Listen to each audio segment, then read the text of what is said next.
Hey everybody, just going to take a quick break from the show and tell you about Noom. Has Noom helped you? I believe it has. Oh, that's got an app. You can do tracking. It's terrific. It does. And Noom builds personal plans that can meet individual needs. That's the thing. Takes into account any dietary restrictions, medical issues, other personal needs. That helps build a plan that works for you. And yes, so I know that you've had your own personalized program here that you've been working on. And it's weight loss This is weight loss results that last. They stick around because you get yourself into a lifestyle change. That's what matters. That's mainly it. You can't just say, I'm going to cut that out for a month and then go back to it. That's not what it is. So I'm glad it's helping you. That's great. And it really does. I like the psychology and biology-based approach here. Yeah. Noom Weight uses psychology. That's why they say losing weight starts with your brain, but it also takes into account your unique biological factors, Jimmy. All of your multitude flora and fauna that goes on inside of you there. Sure. Yeah. Stay focused on what's important to you with Noom's psychology and biology-based approach. Sign up for your trial today at Noom.com, Noom.com here, based on 3.5-year study of actively engaged Noom users with minimum starting BMI of 25. Individual results may vary. Visit our website for more information. Hey everybody, just going to take a quick break from the show to tell you a little bit more about Rocket Money. It's the start of a new year. It's the perfect time to get organized, set your goals, prioritize what matters most. And for me, top priority is getting myself together here. Financial wellness, doing that, which that feels important, just feels like adult stuff that you have to do. And thanks to Rocket Money, my goals feel achievable now. They show me all my subscriptions in one place, help me easily cancel ones I forgot that I've been paying for, which happened to me, absolutely happened to me.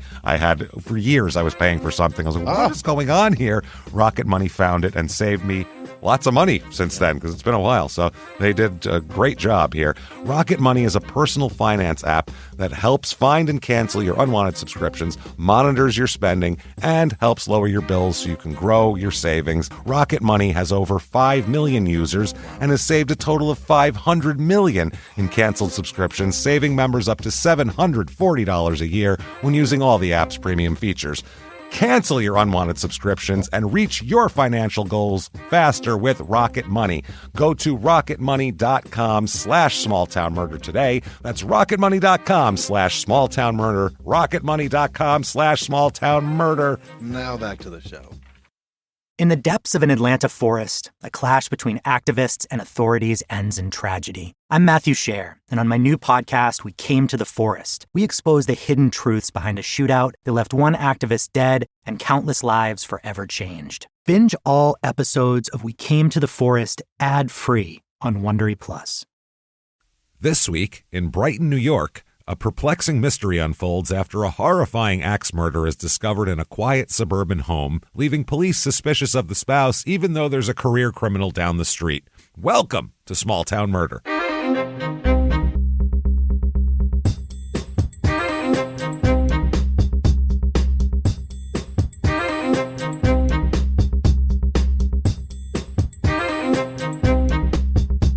Hello, everybody, and welcome back to Small Town Murder. Yay! Oh, yay indeed, Jimmy. Yay indeed. My name is James Petrogallo. I'm here with my co-host. I'm Jimmy Wisman. Thank you, folks, so much for joining us today on another crazy edition of Small Town Murder. This one is pretty damn wild, I'll say, right off the bat.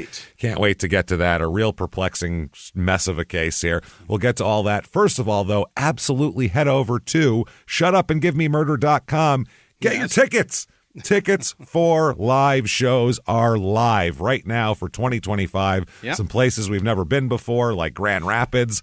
We have one more that we've never been to that we're announcing here in a couple of weeks. So there's that. We're all over the Everything place. Revisiting Irvine, from, San Diego, Portland, Seattle. We got Irvine. Fuck. Irvine down there. We got Philly, D.C., Pittsburgh, Columbus. Absolutely. Can't wait. We're excited for it. There's another couple I'm forgetting, but they're in there. Chicago. How did I forget Chicago? St. Louis. St. Louis. Bet. Don't forget. Gotta go get your tickets right now. Tell you that. Look at the website and find one close to you. Let's go. Let's go, even if it's not close to you. It's worth a drive. Specifically Pittsburgh. Let's do that first. Yeah, Pittsburgh, you're up first, so do that. It's Super Bowl weekend. Who cares? It's on a Friday. You'll be fine for the game Sunday. Pre-game.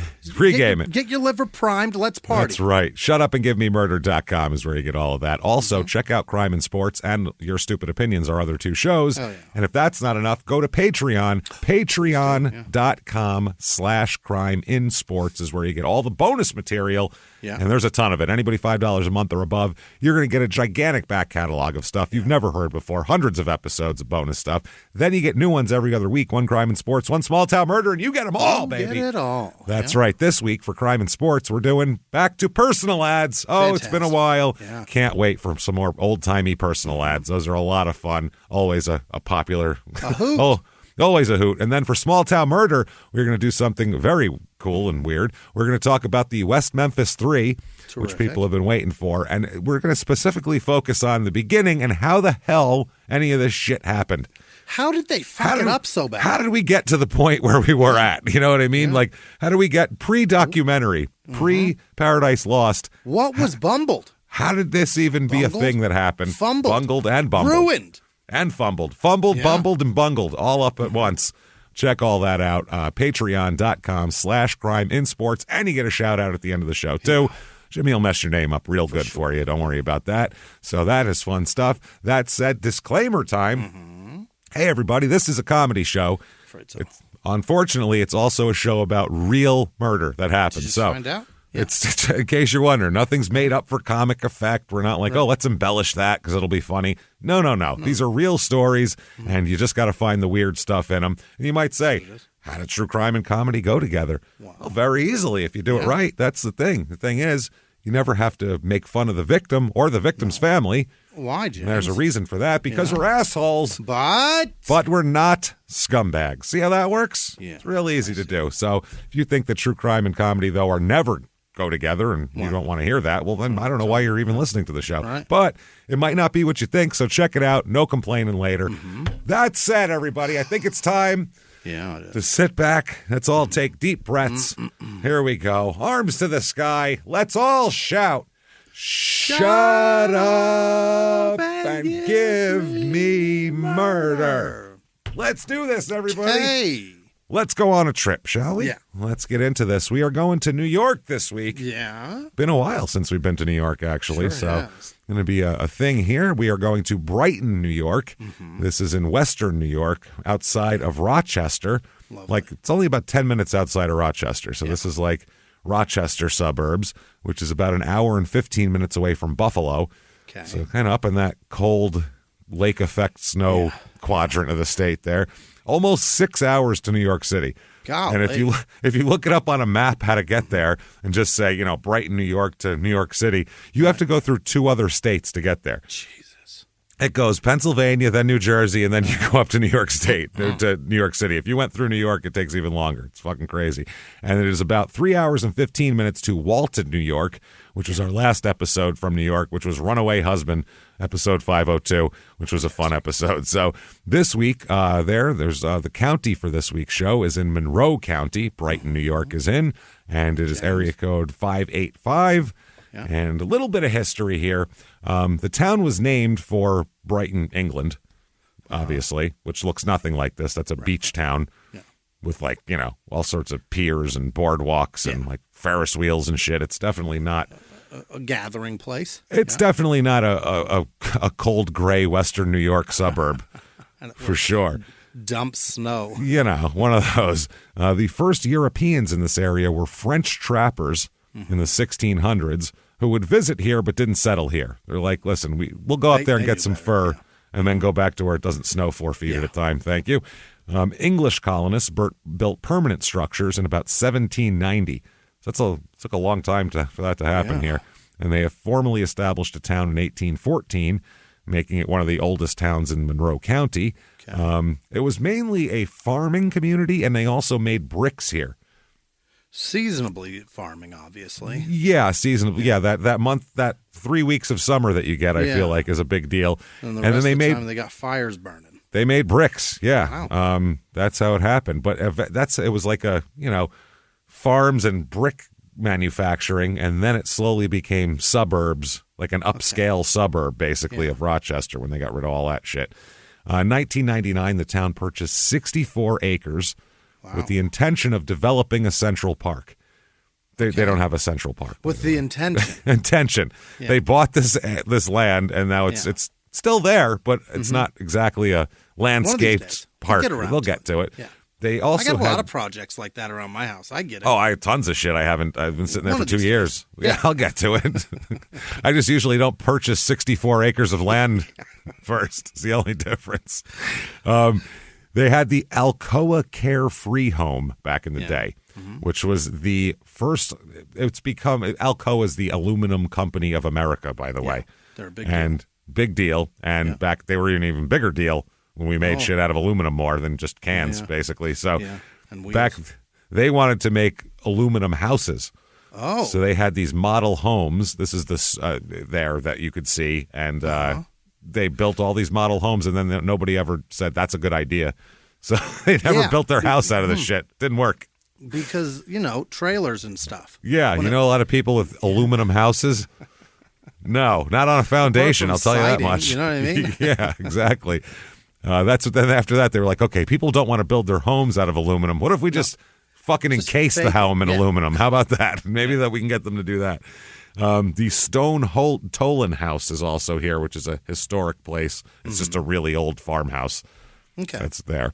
Famous people that have lived here and are from here. Kristen Wiig is from here, I believe. Is that right? The SNL actress. And then Frederick Douglass lived here for a long time. So that was pretty cool, too. So Lived here? Lived here for a while. Is that right? I don't think he was from here. I think he was from other places. It's a Definitely not. choice, a place to settle when you're an American hero. I guess. I don't know. I guess he likes the snow, is all I can imagine. He wants to watch bricks be made back in the day. I'm not sure. So reviews of this town. Let's find out what we got here, because we've never been here. What the hell do we know about this place? No.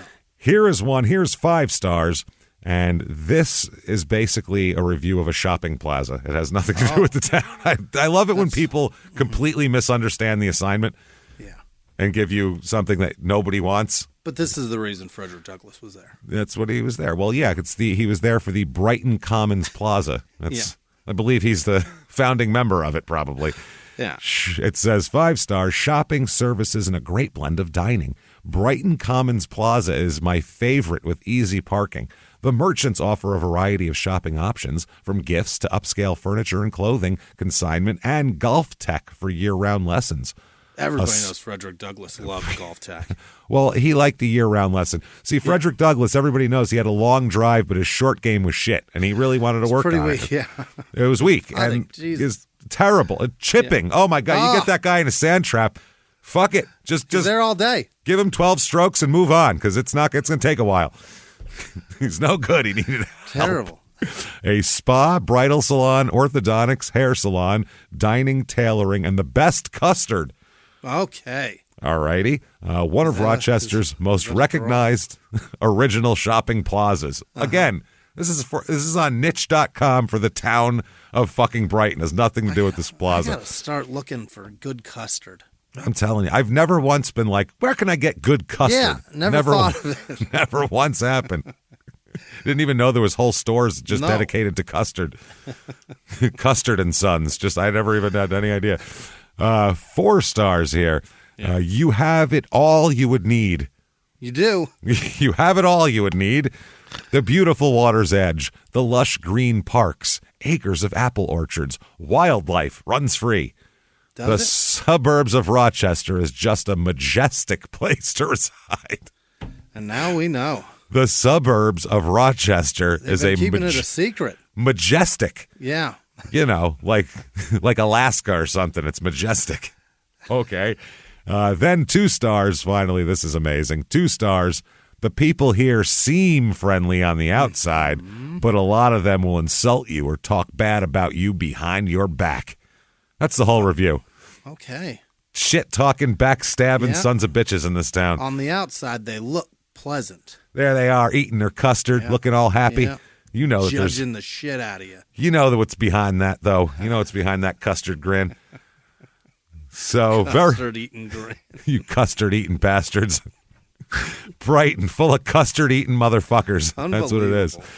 So speaking of eating, I was looking up places to eat here, just looking for reviews of stuff, and I found Joe's Brooklyn Pizza in Brighton. Sure, yeah. So I found this. This place has 3.7 stars, which is not wonderful. Doing great. Yeah. Not great. And just a couple of these I have to read because they're goddamn hilarious, so you need to check them out here to maybe avoid this spot. Marie gives 1 star, and this is a great review. Disgusting older man that makes pizza and burps and passes gas while making pizza. 3 exclamation points. Stay out of my kitchen, Maria. Farts and burps while making pizza. I don't know to tell you. I don't know. Completely disgusting and unprofessional. Well, listen, I ate here. That's the problem. Yeah, you eat pizza 3 times a fucking day and see if you don't get a little gassy. That cheese will get. That guy might have had a calzone for lunch. He could have just 3 pounds of cheese in his gut. And then Mike 1 star. I'm just gonna read the first fucking line of this. Gentleman who answers the phone on Saturdays around 6 p.m. is a scumbag. It's a great insult, but for real, on answering the phone, you know he's a scumbag. Did he burp and fart while he was on the phone with you? Is that possible? Could you smell it through the phone? This is mainly because they put you on hold without saying anything. They just say, hold, please. Yes, if you call a pizza place on a busy Friday night, they go, hold, and they're getting, That is maybe the worst feeling in the world when you call somewhere and they answer and they say the place and go, please hold, before you get to say a word. Anything. Yeah, they don't even know what you're there for. That's demoralizing. They don't know if you're a telemarketer. They have no goddamn idea. You're just on hold. Population in this town, 36,986. So good-sized town, yeah. Good, decent-sized town. It's suburbs here. Almost 52% women here in this town. So that's high, higher than the average. Median age is just above the average. It's 39.3. So that's just above the national average. Mm-hmm. It's about 50-50 married. A lot of the stats say upscale suburb. Yeah. Not a lot of people single with children, married with children here. Got a job, you work in Rochester, you drive here, you fucking, mow the lawn on Saturday afternoon. I feel like it's that kind of town. Race of this town here, 76.3% white, 5.9% black, 10.8% Asian. Which is that right? I had no idea Western New York had a lot of Asian people. I had literally no clue. Twice as many Asians as black people, which is a weird thing. It's very strange. For New York, don't get me wrong. Have as many Asians as you like. You're allowed. There's no laws. I'm not telling you a quota on your Asians that you have to have. It's fine, but that seems like a lot. 4.1% Hispanic here. Let's see. Religion, 46.5% of the people here are religious, which is a little bit lower than the national average, but still pretty high. And the most of anybody is Catholic. Shocker. Oh. As we know, Catholics are the Baptists of the North. So that we do know. 1.4% Jewish. Oh, my goodness. Golly, I love Oh, my goodness. We get to sing the song. Ah, dang. Here we Let's go. Let's do Hava, Nagila, Hava, Nagila, Hava, Nagila. I don't know the words. Hey! All right. We love that. You got that. Let's see here. Median household income here is $75,852 a year, which is just above the national average. That's pretty good, yeah. 60, yeah, it's not bad. It's a kind of a wealthier suburb. Mm-hmm. Nice houses, big yards, that sort of thing. It's a nice area. Median home cost here, though, or cost of living, we should say, 100 is regular average. Here it's 88.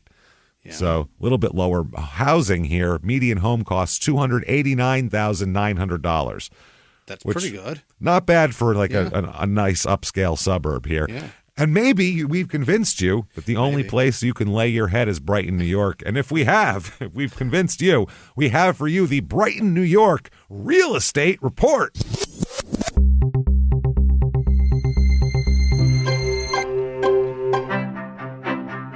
The average 2-bedroom rental here goes for about $1,380, which is just above the national average. Yeah. But the house is decently affordable. Here is house number 1. This is kind of the average house that we'll give you here. This is a 4-bedroom, 3-bath, 1,780 square foot house. So decent family house. You know what I mean? Couple of kids. It's nothing special inside. It's kind of was clearly completely redone in like 2009. Mm-hmm. You could tell by the countertops, things like that. Not a bad house. $289,999. Okay. So that's that's what your average house is, though, in terms of the price. House number 2 is a 4-bedroom, 3-bath, 2,812 square foot house. And it actually is very similar to the house that's going to be in our story this week. Oh. It looks similar. You can tell it's like in the similar type of neighborhood. Yeah. Nice house. Pretty decent. It is $775,000 for that. Yeah, 4-bedroom, 3-bath, 2,812 square feet. And there's no acreage. It's like, less than a half acre, but, decent sized yard. $750. A little pricey, I would say. Then house number 3, 4-bedroom, 4-bath, 3,247 square feet. T-bowl for each and every beehole. Yeah. And this house, it's on 1.6 acres. It's the weirdest looking fucking house that's ever been in New York. It looks like a douchebag Hollywood producer in 1989 built it. Love it. It's got like those square, like you can't see through the glass things with some windows glass and cubes. Yeah, this is not a nice house at all. It's real weird looking. I mean, it's a nice house. It's for somebody. For a complete tool, it's a nice house. Like if anyone saw this and went, "Oh, that's awesome," you'd go, "That's a douchebag right there." You suck. Yeah. This house is the equivalent of an Ed Hardy shirt and a pair of white Oakleys. That's what this house is. It's fucking stupid. Real annoying looking house. Allison, who does our research here, she had a little 2 cents to add to this. Mm-hmm. She says Zillow calls this a contemporary masterpiece. I call it an ugly piece of shit. There you go. That's how it works. And I agree with her. Ugly piece of shit here. That's why we like Allison. This is $1,345,000 for this monstrosity. It's weird, too. Like, it's got thin, weird hallways. It's a real weird house. I would definitely not pay that money for that house. Things to do here. Oh, boy. Here it is, everybody. The Rochester Erotic Arts Festival. Oh, yeah. Yes. Where is it, do you think? Where? What's the most erotic place you can think of? Sex stores. Yeah. Close. You're close. Wiggly. You're close. It's the Holiday Inn in Auburn, New York. That's where it's at. That's sexy right there. Holiday Inn Executive Center. That's what I bet that continental breakfast is hot. Sexy hot. Coming down to make prints, make copies, and they're like, what the fuck is going on here? Tiny boxes of Fruit Loops and miniature yogurts. Hot. Sexy. Pull it out. Yeah. They say that the schedule includes hot, edgy, and beautiful erotic art. Edgy. Edgy. Performances ranging from classy aerial dance to bawdy burlesque. Unique shopping for clothing, jewelry, and sex toys, of course. You got to have those. I mean, yeah. Obviously. It's a sex festival. How do you not have that? Classes in art, dance, and sex ed for adventurous adults. Okay. And it's the pictures of this. It looks like it's not who you're picturing doing this. No? You're picturing this is a very sexy thing. And this is like a lot of people, a lot of mushy people in their 40s and 50s teaching each other how to use whips and shit, which is fine. Showing people the ropes of dildo play. But it looks about as erotic as a Holiday Inn in Auburn, New York, though. That's the difference. It's a little weird, but it does have maybe my favorite thing and a job that, God damn it, I wish I could do because I would do it in a fucking heartbeat. Okay. Sign language interpreters available all weekend. What a great job that is. I'd love to mime fucking on your clit like that. And then, then in there, but miming the whole thing would be fan-fucking-tastic. Shit. I need to be there for that. Some of the classes they have subvert the dominant paradigm. Alternative models for dominant submissive relationships. Okay. And it says owners and slaves, parents and offspring, subs and doms. I don't like the opening right there. No. Owners and slaves, parents and offspring? The fuck does that mean? All are welcome. Is that weirdo sex people? Come on in. Like, it's fine to be a weirdo sex people. You're welcome. Do you like to fuck in a way that you're uncomfortable telling other people about? Here you go. Would your work people frown upon your sex life? Well, this is for you then.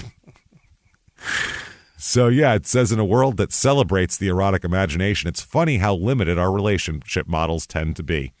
So there's that. Also, have a cookie.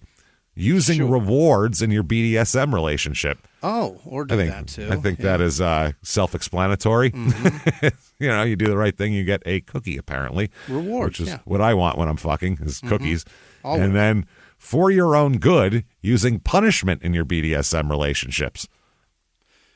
Okay, so you can either give them a cookie or punch them. Well, they say the number one fantasy of BDSM kink is someone getting punished, whether in pure fantasy or as some sort of a structured relationship. But many get it so wrong. Dude. Explore the reasons for and effective methods of punishment to enhance and strengthen a relationship based upon authority and obedience. Holy shit. Next up, seducing the butt. May as well. There you go. I really don't have to tell you much about that. That is super self-explanatory. Be nice to it, and it'll be nice to you. The description, just a lot of mention of lube in the description. Lots of lube mention. It will be taught by Luna Matatas. That's her name. Okay. Ain't no passing phase. Oh, Jesus. Then there's skills for G-spot and squirting joy. I think that's pretty explanatory. Why not? It's pretty self-explanatory. And there's social gatherings as well.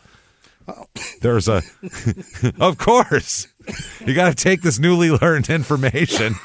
That choked me. Okay. This newly learned information and spread it around to the community. Okay. Yeah. So there's the furries mixer. That's one. Okay. Yeah. Mixers. Yeah.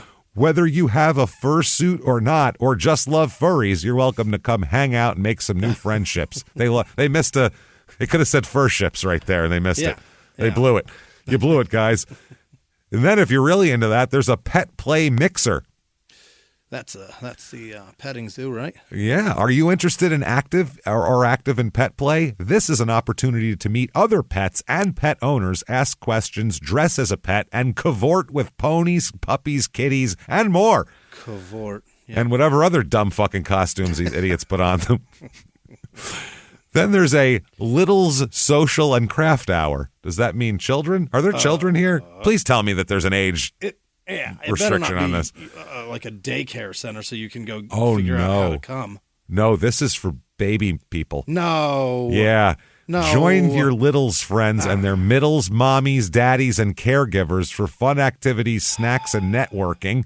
If you'd like to know more about the Littles lifestyle, you're welcome to join in the fun. You can wear your baby or kids' clothes or whatever you're comfortable in, and it says bottoms must be covered, no dirty diapers allowed.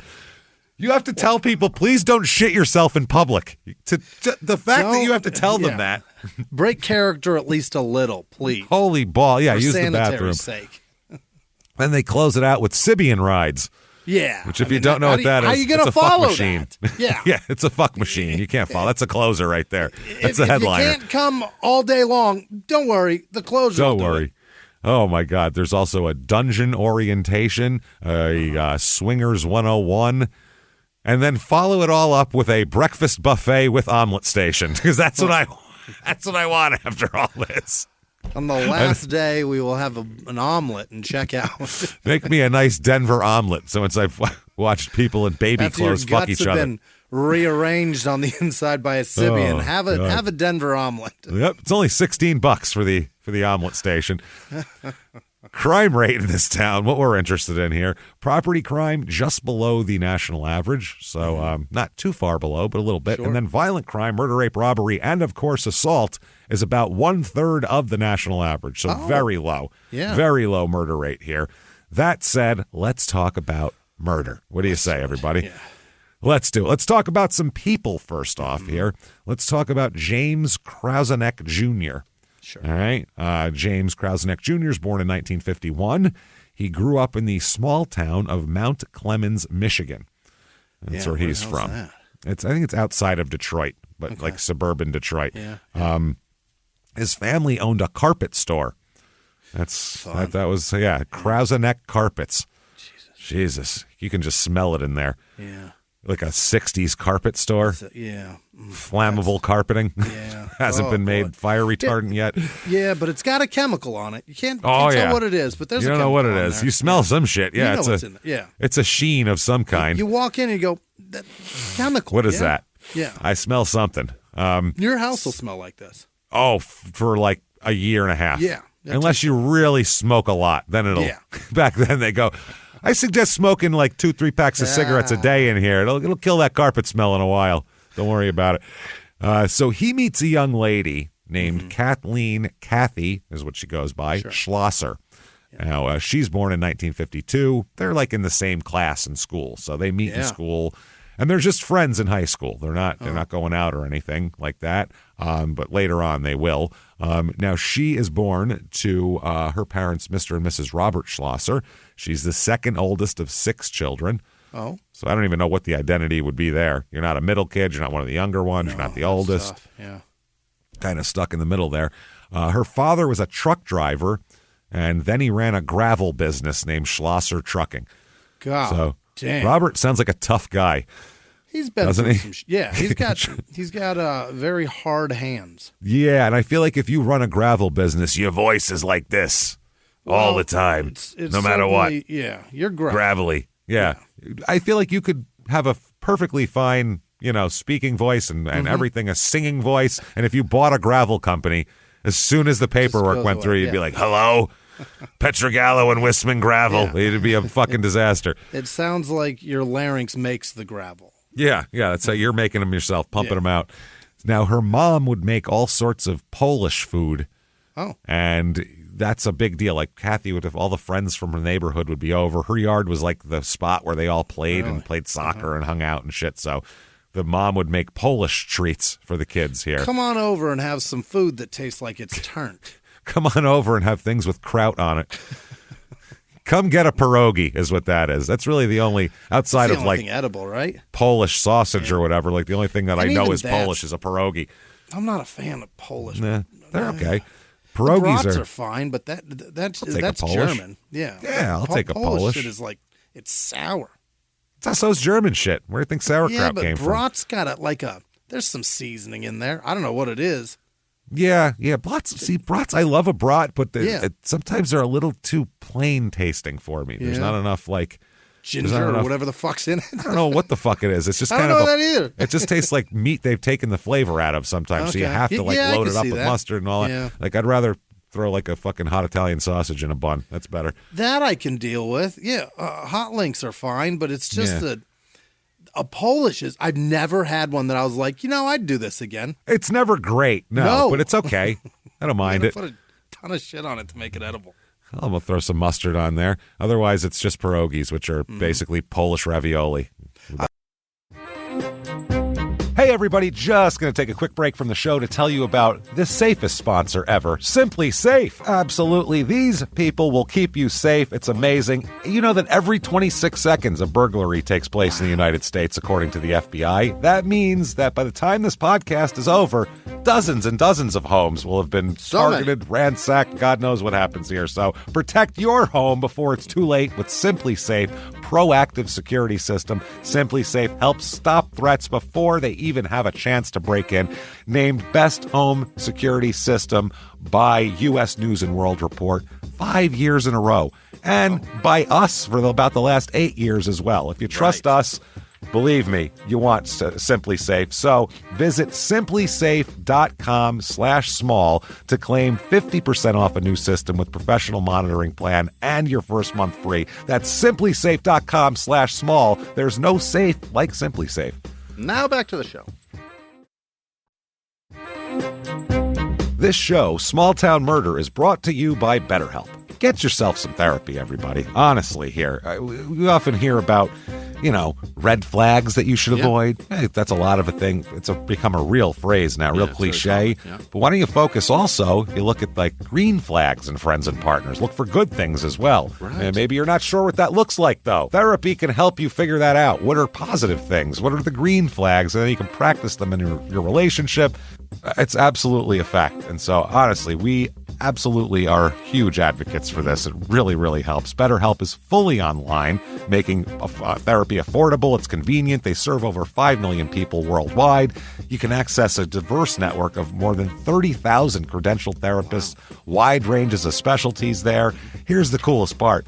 You're not getting along with your therapist, you're just not feeling it, you can switch at any time, no extra charge. Wow. The thing is, they want you to get help. That's it. And you can do it with BetterHelp. Discover your relationship green flags with BetterHelp. Visit BetterHelp.com/smalltownmurder today to get 10% off your first month. That's BetterHelp, HELP.com/smalltownmurder. Now back to the show. I love a Chicago dog, so I'll eat anything in a Chicago dog way with like salt and pepper and garlic powder and pickles. Doesn't really need to be a hot dog even under there. Right, because then you can cook the living shit out of it. There's a fucking salad on top of it. It's ridiculous. So, Kathy here, she is very energetic, smart, engaged. She's that type of kid. Like her parents are very impressed with her. Her father said she bought new bicycles for her and her older brother when she was about 7 years old, and I guess he was showing the brother how to do it, and Kathy just got on her bike and started fucking riding away.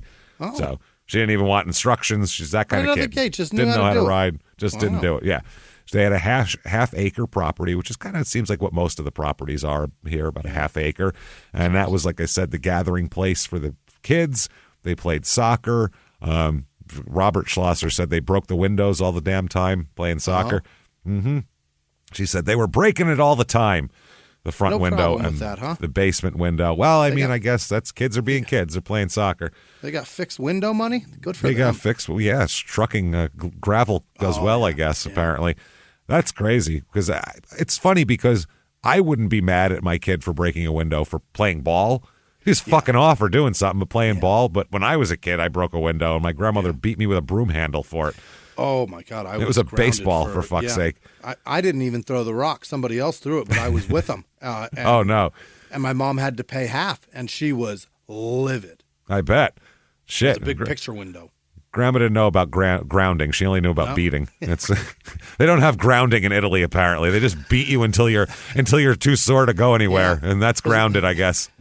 In Hitler times, there probably wasn't much to take away. So I was going to say, that's the other thing.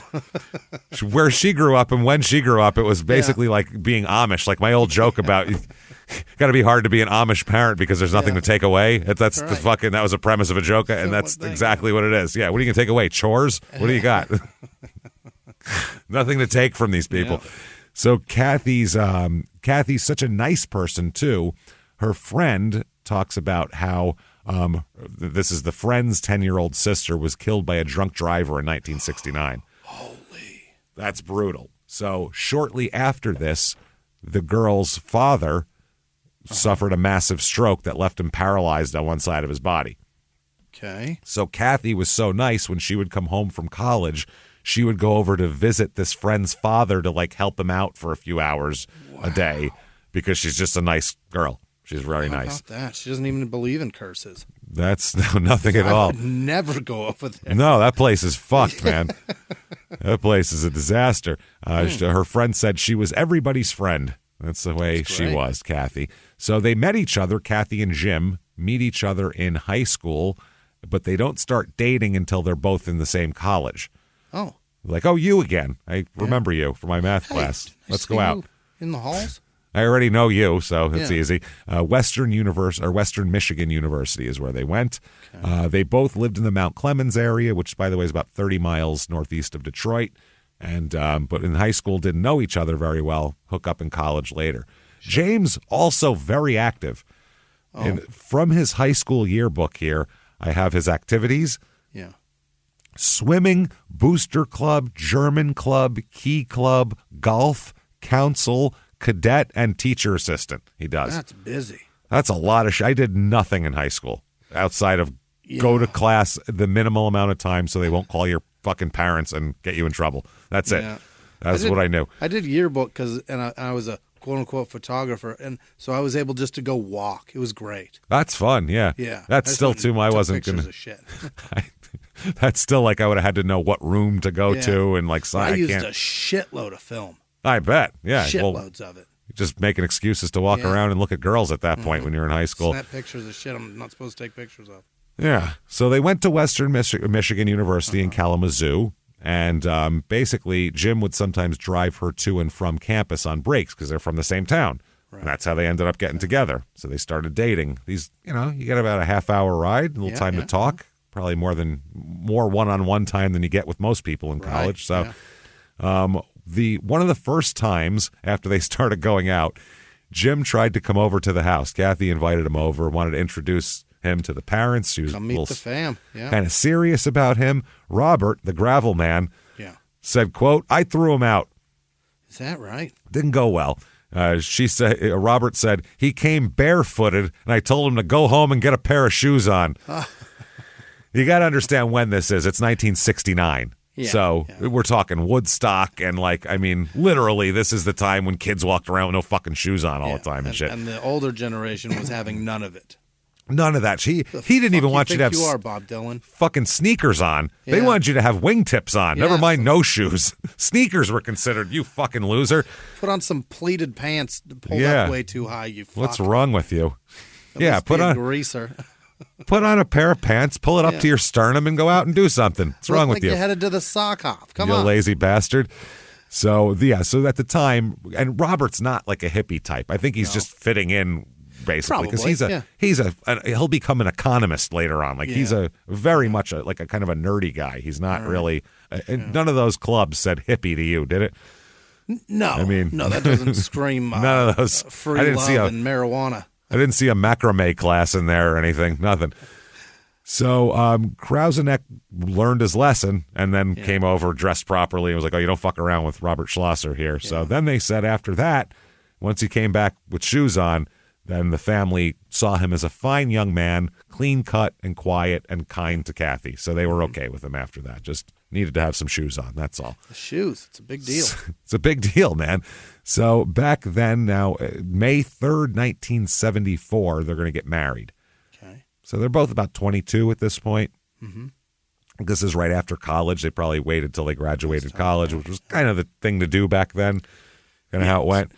Pretty rare to have kids too. I mean, unless you don't go to college. Unless you don't go to college. Yeah. Or sometimes the woman would drop out to be in a family, whatever the fuck it was, but that was the way they did it back in the day. But this is, kids would meet in college, they'd wait till they graduate, then they'd get married. That was kind of what smart kids, quote unquote, did back then. So they get married. They move to Colorado after they get married. Great choice. They go to Fort Collins, Colorado. Okay. Where Jim attended graduate school at Colorado State University, and Kathy worked as an orthopedic therapist. Yeah. Because he's got to get a master's degree because he wants to be an economist and, have a good job like that. April 15th, 1978, a baby is born. Here we go. Look at this. They have a baby girl named Sarah here. There we go. Not bad. So from 79 to 81, Jim teaches at Lynchburg College. Kentucky? Lynchburg, I think Tennessee? That's Kentucky. Virginia, actually. Virginia. Yeah, it's Lynchburg, Virginia. That's Lynchburg, right. Virginia, yes. They moved to Lynchburg, Virginia so he can teach there, where he teaches economics at Lynchburg College. How about it? So that's what he's doing here, and I guess if you're going to get a master's in economy, I guess that's what you would do if you don't work for a company. So they move to Lynchburg in 1979 from Colorado. They lived on Rittenhouse Street. And this is Kathy's sister, Annette, lived with them for about a year.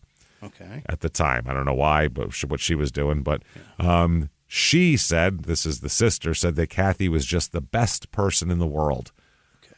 Which, I mean, it's her sister. What's she going to say? You're supposed to say. Yeah. She's a fucking filthy, skanky hooah. What are you going to say about so it? Much, she's a bitch. Lot. She's a bitch with a bad... She's got never out of the bathroom. The girl bad digestive system. Bad. Shit's 6 times a day. It's her own bathroom. Nobody even goes in there. They're like, "Oh, that's Kathy's. You don't want to go in there. Forget about it." There's no paint on the walls. Oh God, keep the door closed. Don't let it out. Don't let the stink out. It rolls. You got weather stripping all on the top and bottom. Make sure it doesn't get out. Seals. So that's what it was. Her sister also, I'm sorry, this is her boss who's the director of the Central Virginia Mental Health Service, where she worked. This is where Kathy worked.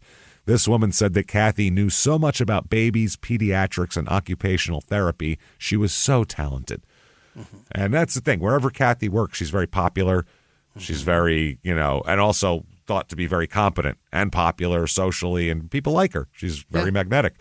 So she worked for Project Daniel from the fall of 79 until the spring of 1980.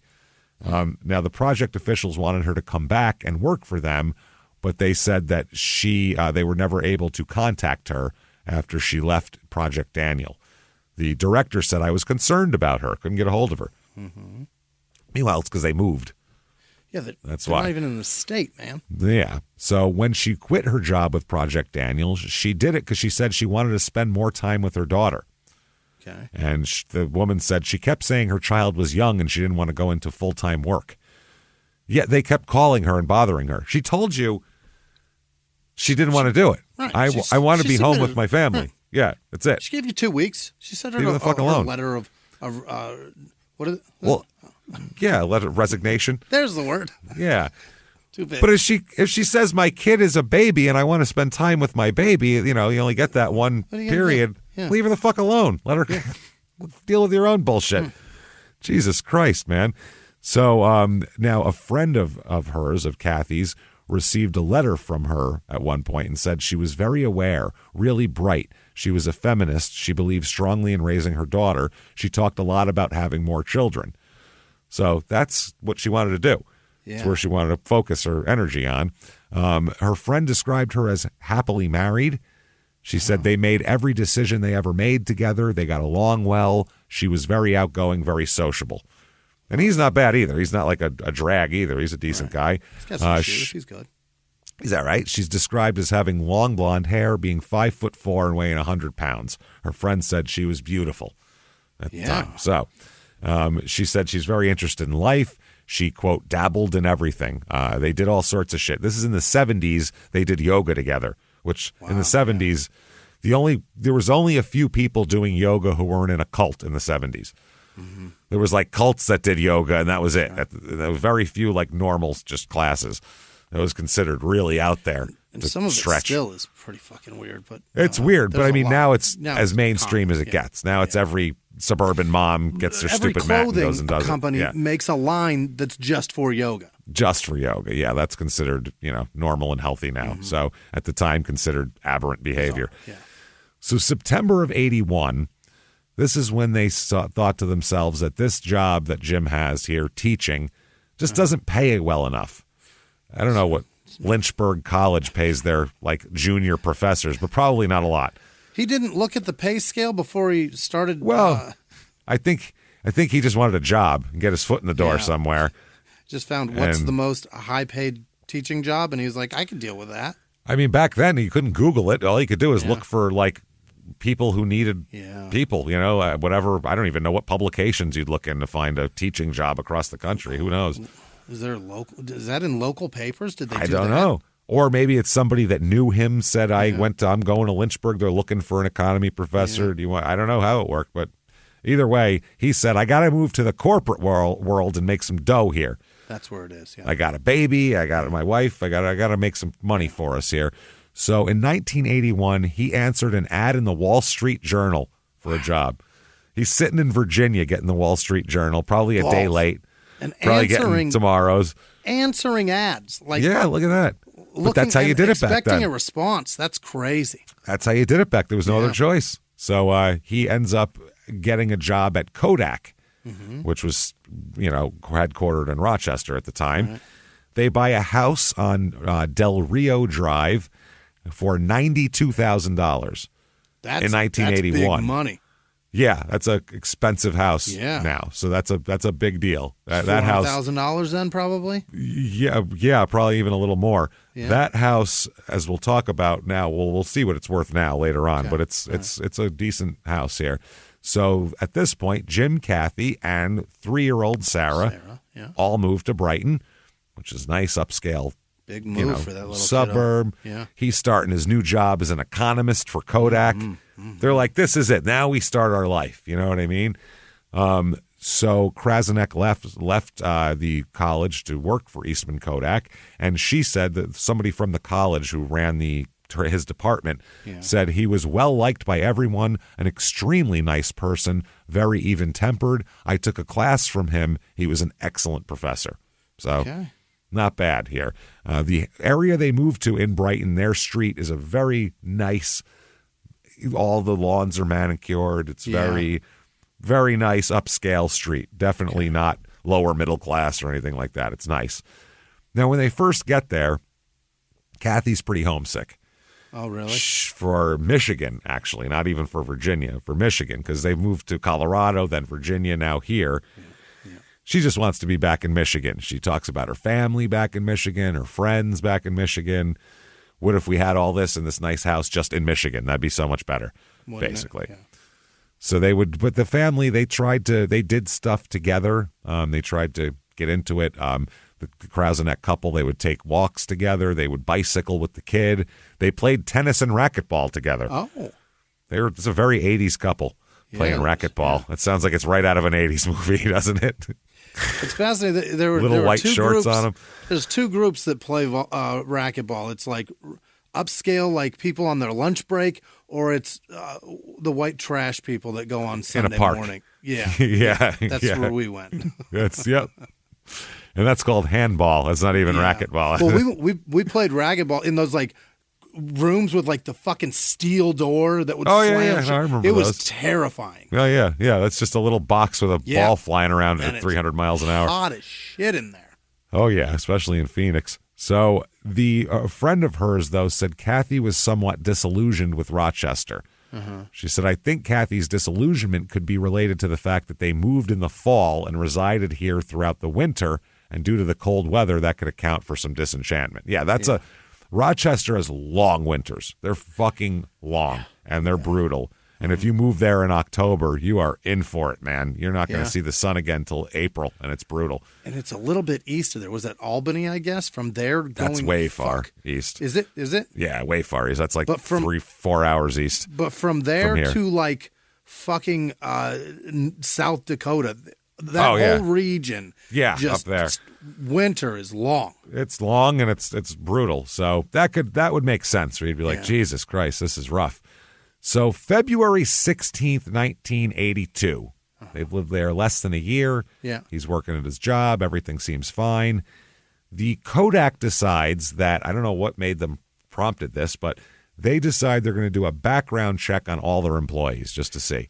You know, sometimes you got to keep an eye on some people. Let's make sure we don't have any fucking weirdos on our staff here. Mm-hmm. So we didn't do it when we hired you. We'll do it now. No, we'll do it now. They do a full background check, and they discover that Jim Krauseneck did not complete his PhD from Colorado State University. Oh, no. He is one paper shy of completing his PhD. Really? Absolutely. So they find that out. Now, they don't bring him in and fire him or anything like that.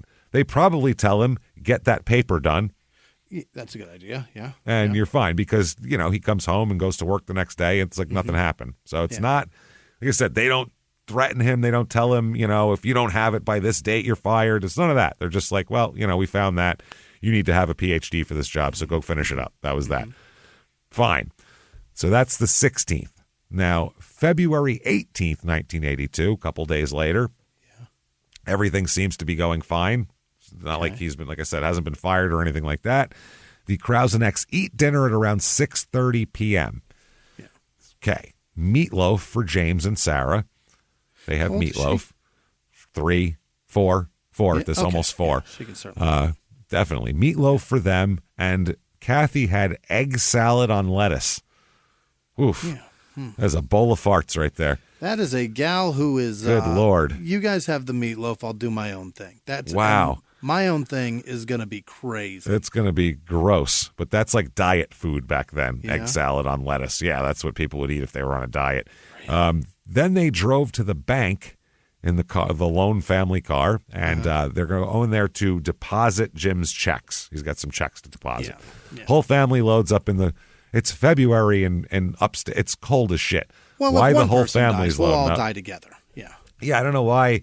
You'd think it'd be like, I'm going to go to the bank. I'll be back in a minute. Let's not load the kid up in the park in the snowsuit. I'm going to brave northern New York in February. Yeah, it's weird, but they all go together. Maybe they want to spend time together. I don't know. Yeah. So after a stop at a department and a drugstore, then they go to a nearby liquor store and purchase, quote, an alcoholic beverage with milk in it. I don't know what that is, but it sounds disgusting. Yeah. How old are they? At this point, 51, they're 30. 25, yeah. 30. They're both 30. Yeah. Whew, that's a brave choice. I mean, that is a lot of, man, think about, you have egg salad and lettuce already fucking swirling around in there. You're going to add milky booze to it on top of that? Drop milk booze on top of that. Jesus, her stomach's going to be a mess. Turn that up.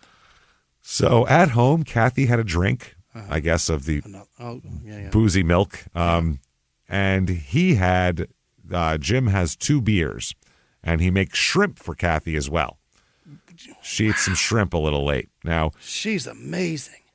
She's putting it away. And they put Sarah into their bed at around 10 p.m. to go to sleep. They watch some TV. They relax in their library. They let their golden retriever Amicus out and then back in again. And then they go to bed around 11 o'clock after taking Sarah, putting her in her bed. Yeah. Kathy goes to bed around 11. Jim still kicks around a little bit. He's in, before midnight at some point. She's nauseous. Yeah, she's got to go to bed early or else. Well, she's probably been shitting for the last 3 hours. So she's just like, man, I'm tired. I'm tired. I got to lay down. So then the next morning, February 19th, 1982, around 6:30 a.m., Jim leaves for work. And this is uncontested because he gets to work at a certain time. And it takes that long to get there. So he had to have left his house by then. That's not contested at all. So he leaves. He puts Amicus in the basement. I guess he does this every day so the dog doesn't bark at everybody that jogs by or trucks that go by. Yeah, and wake everybody up. So he has his normal day at work, and then he returns home at about 4:50 p.m., which is a little bit early because he's planning to take Sarah to a podiatry appointment. Yeah. So there's that. Okay. He comes home, take the kid to the doctor. So he gets home. He gets there. He said right away the garage door was open, which he knows he closed it and it's normally closed. But, I mean, who knows if, Kathy opened it for some reason, forgot to close it. People forget to close shit. Yeah. Who knows? Yeah, who the hell knows out there? So then he said he walked around to the front of the house and saw broken glass by the front door. Oh. And their window, because it was one of those doors that has the windows with like little panes in it. Yeah. Mm-hmm. The pane closest, farmhouse door. Yeah. The lower right-hand pane closest to the knob and the lock and everything is broken. And sitting next to the door is an axe. Oh. A maul, technically, this would be. So that's what's sitting next to the door. So like an axe with a big hard thing on the other side. That is terrifying. Yeah. So if you get home from work and your wife and daughter are supposed to be in there and you see an axe sitting next to the door and the door broken and shit and the garage door was open, you might freak out a little bit. That's like the start of a scary movie. The door is broken. Your wife and children are inside. Yeah. Here's an axe. Arm yourself. I've probably got something bigger. That's the fucking thing, too, because also he's got, you come home and you go, well, I mean, if he just lived by himself, he'd see that, probably just call the cops, you know what I mean? But if your wife and kid are in there, you have to go in there and see it, make sure everything's okay. Yeah. You have to. That's part of it. I mean, that's just minimal adult bravery you have to do, no matter what. I mean, you have to go in and try. So he runs upstairs to try, because nobody's on the first floor. He doesn't see anybody. So he goes, oh, fuck, there's some stuff's a little messier than it usually is, which is weird, and he'll deal with that in a minute. Sure. But he runs up the steps and runs into the master bedroom where he finds Kathy. She's still in bed. Okay. And she has a 2.5-foot axe embedded in her skull. That's not the way to sleep. That's terrible. And the crime scene pictures, it's embedded, where like the handle is sticking out straight. Oh, it's not leaning down. The axe is fully stuck in her head like you put it in a piece of wood to leave it there for tomorrow. Fucking horrifying. Yeah. She lay on her right side, her arms pulled up toward her chest like she's sleeping, like fetal kind of. You curl up. Blonde hair, bloody all over the pillow there. They said the killer had swung the axe with such force that the blade passed 3.5 inches into her brain. That's a lot. Your skull's hard. There's a lot there. I mean, that is full-on wood-cutting swing that they took. And they believe that she was asleep when she died. She never saw it coming. Just one swing. It's stuck in her fucking head. Yeah, that's it. Boom. Stuck in the head. So, obviously, Jim's next thought is, where the fuck is my daughter? Yeah. There's two people here. Right. So he freaks out, runs in, goes to Sarah's room, and she's sitting on her bed completely fine. She's fine. Completely fine. I'm suspicious of her right now. It's a Listen, bad kid. bitch, man. Yeah. That's a bad little girl. You don't know. No, she's sitting up on her bed, just doing her thing. She dressed herself. She's wearing like two sweaters. One's on backwards. She's got like 3 pairs of socks on. She doesn't know how to dress herself. Huh. So he freaks out, grabs his baby, and runs out of the house. Yeah. As fast as he can. He runs next door to his neighbor's house, or across the way to his neighbor's house, across the street.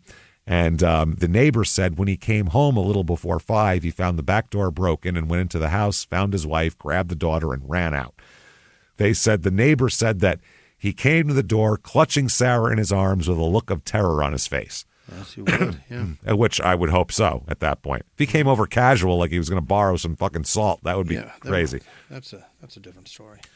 So he came to her to the door. She said she answered the door. She said, I saw Jim standing in the doorway clutching Sarah in his arms. I saw that Jim was drained of all color, and he had a look of terror on his face, and that he could not stop looking over at his house. Yeah, I would never stop looking at it. Yeah, oh, Jesus.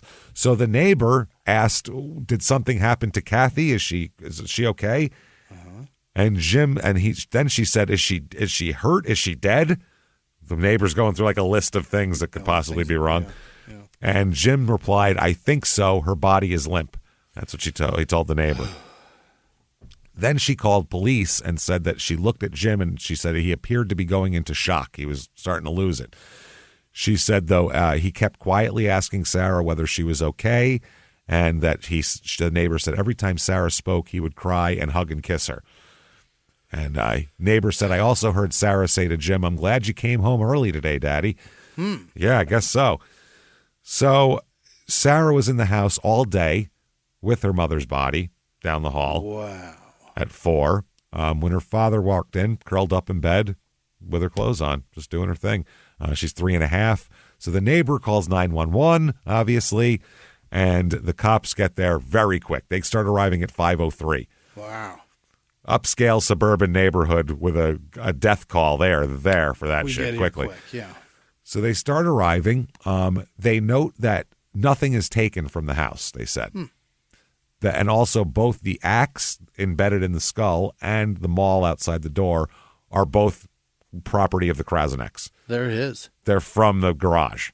Or out back, one of the two. So somebody either came empty-handed or... Yeah. Something decided that was the way to go. Hey, everybody, just going to take a quick break from the show to tell you a little bit more about our stylish friends at Quince. That's right. Let's go elevate your styles, people. Yeah. Get it going. Look good out there. And you can do it now without breaking your wallet, without breaking the bank, because at Quince, you can get high-end, versatile pieces at prices we can all actually afford, which is very nice. You want to get good stuff that lasts and it's good, and they have quality stuff that's very affordable. And you can do like we did, upgrading our stuff here, while still being a very reasonable price. Quince only works with factories that use safe, ethical, responsible manufacturing practices, along with premium fabrics and finishes. It's all quality stuff. You're going to love it. Trust us, it looks good. And I've got the leather jacket. It's a very high-quality item. Real nice, soft leather. Yeah. Jimmy's got his linen pants he's rocking. Yeah. They're terrific. Come on, be like us. Be fashionable. Get in there with Quince. Indulge in affordable luxury. Go to quince.com/smalltownmurder for free shipping on your order and 365-day returns. That's QUINCE.com/smalltownmurder to get free shipping and 365-day returns. Quince.com/smalltownmurder. Now back to the show. Hey, everybody, just going to take a quick break from the show to tell you a little bit about a very cool place, Thrive Market. Yes, we are both looking to get into the healthy swing this year. The problem is I don't know what's in everything, and I don't know if even I'm qualified to even read the labels to know if that's good or that's bad. Right. There's chemicals in things, and there's things floating around. I don't know what I'm doing out there. One of my favorite features, and I know you were talking to me about this, is the Healthy Swap Scanner in the Thrive Market app. Yeah, it's simple. You scan any item, and it'll instantly suggest a cleaner, healthier grocery alternative, which is It's great. Amazing. Yeah. That's great. Thrive Market also takes the guesswork out of finding these safe, healthy foods. For example, like I'm trying to get my protein intake up. For energy. I'm always moving around. I need stuff. And I love that you can filter their site by the high protein options. Nice. It's very cool. And you can personalize this portion and you can put filters on it. And get ready. You should be ready for a junk-free start to 2025. Get ready for it and head to thrivemarket.com/smalltownmurder and get 30% off your first order plus a free $60 gift. That's THRIVE market.com/smalltownmurder, thrivemarket.com/smalltownmurder. Now back to the show.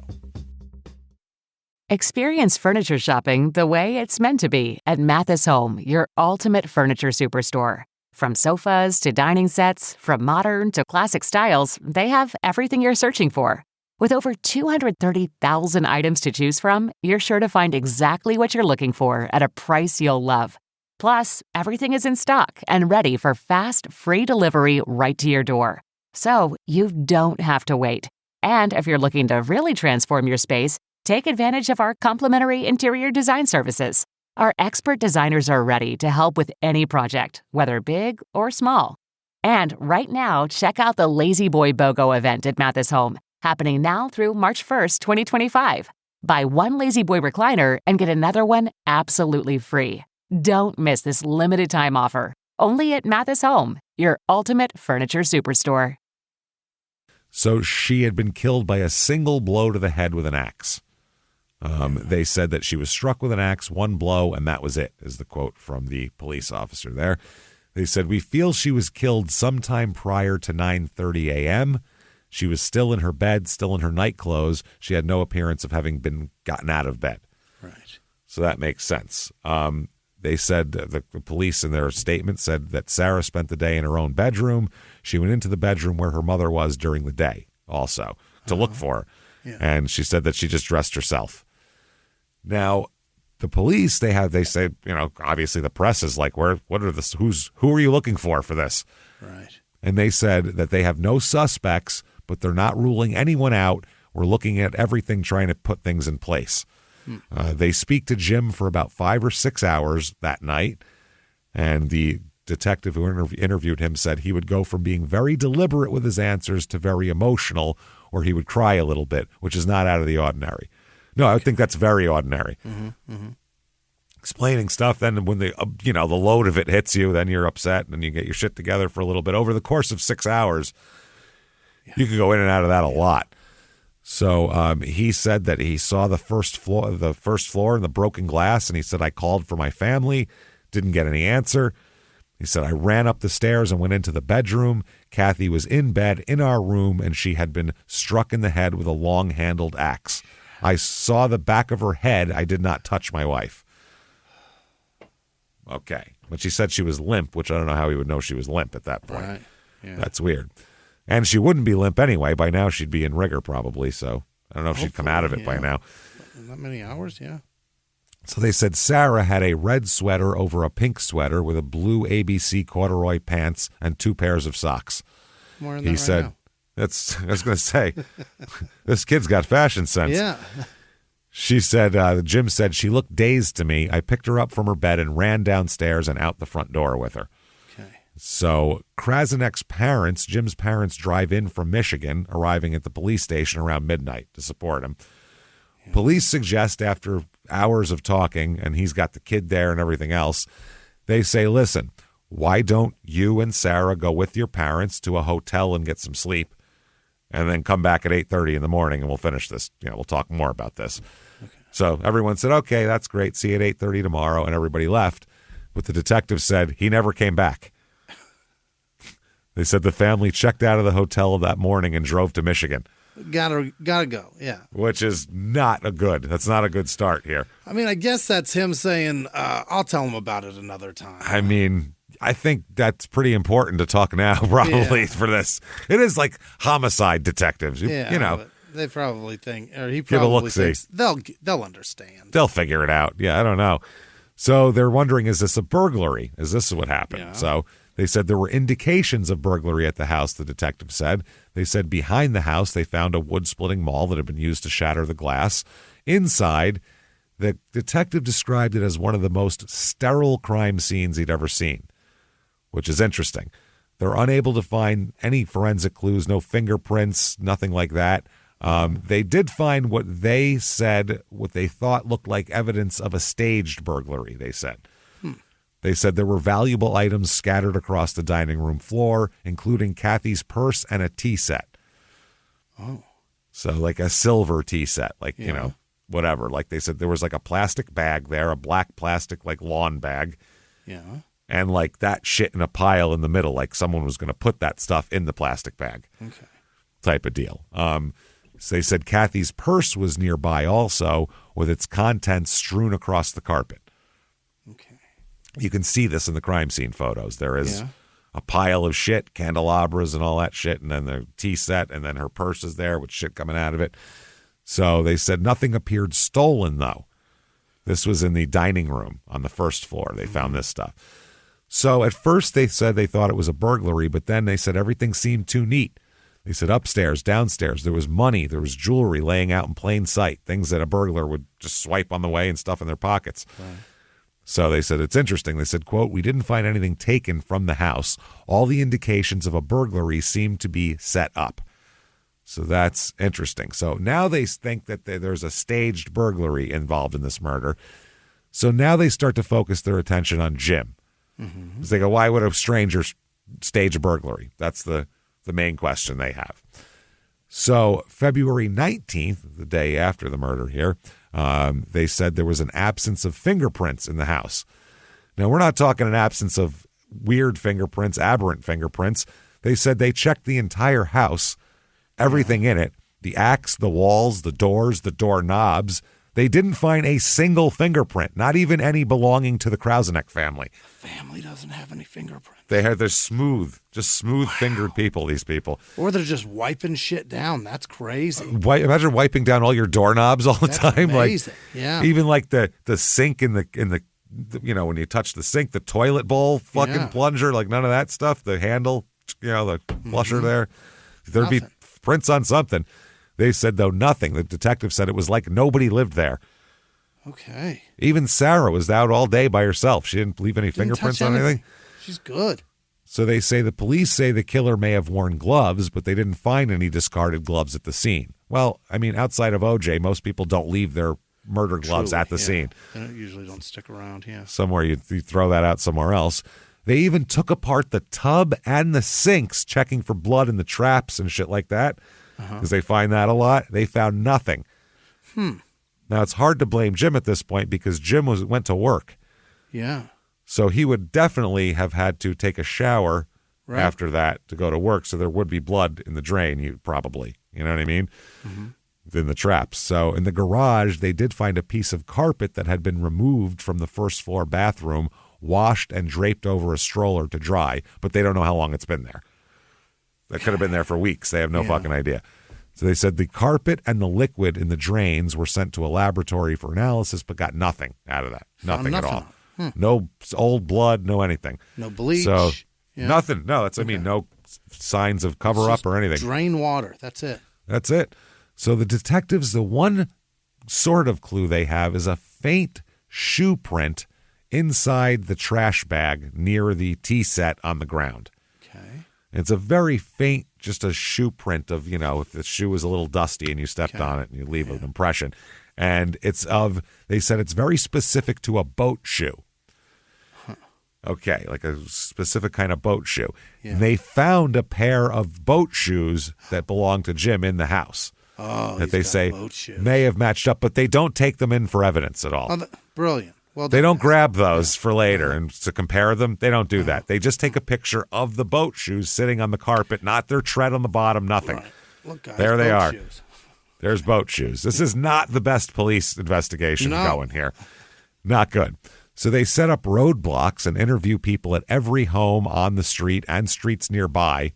No one reported seeing an intruder or any sign of trouble. Later on, they'll talk to a lady who has a much different story because she wasn't home when they went around canvassing here. So the authorities also now, they travel to Michigan, to Colorado, to Virginia, to talk to people who knew the Krausenecks to try to figure out if James did this or not. Right.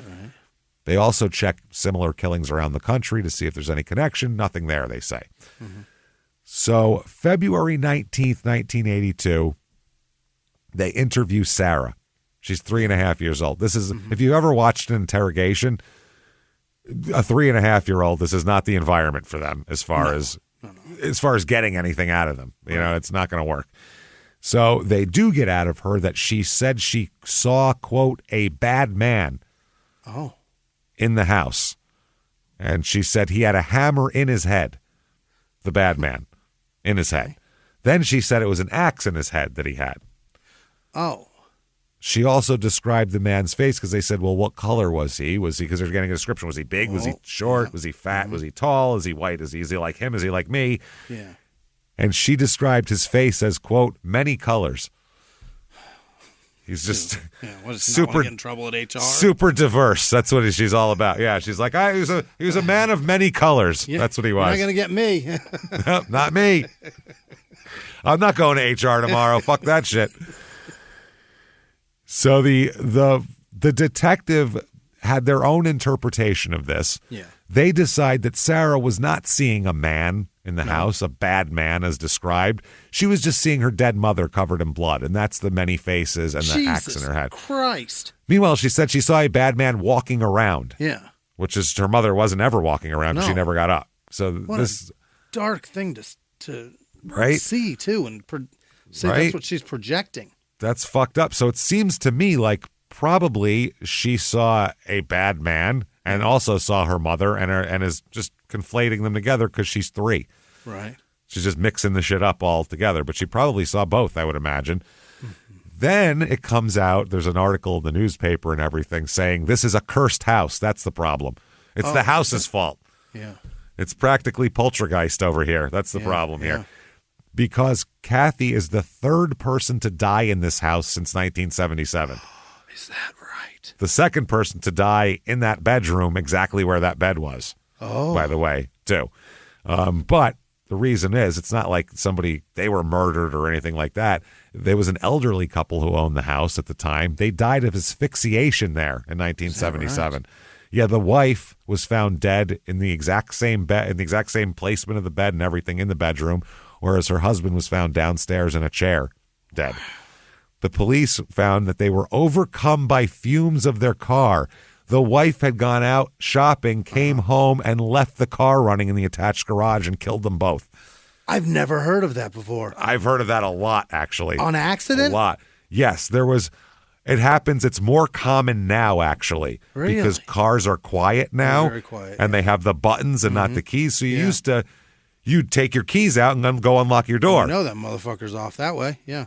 Now you press the button. There's no keys. So some people forget to press the button. The cars are quiet. They're not all jerky like a 1981 Buick or anything. So this happens. It's so common now that this happens. People and it's pull crazy in the garage too and they die. How far your key can get away from that car and it stays running. It still goes running. As long as it doesn't go into gear and go try to take off, that'll shut it off. But if you go into your house, into your kitchen, I left a car running in my driveway for like an hour and a half on accident. Yeah.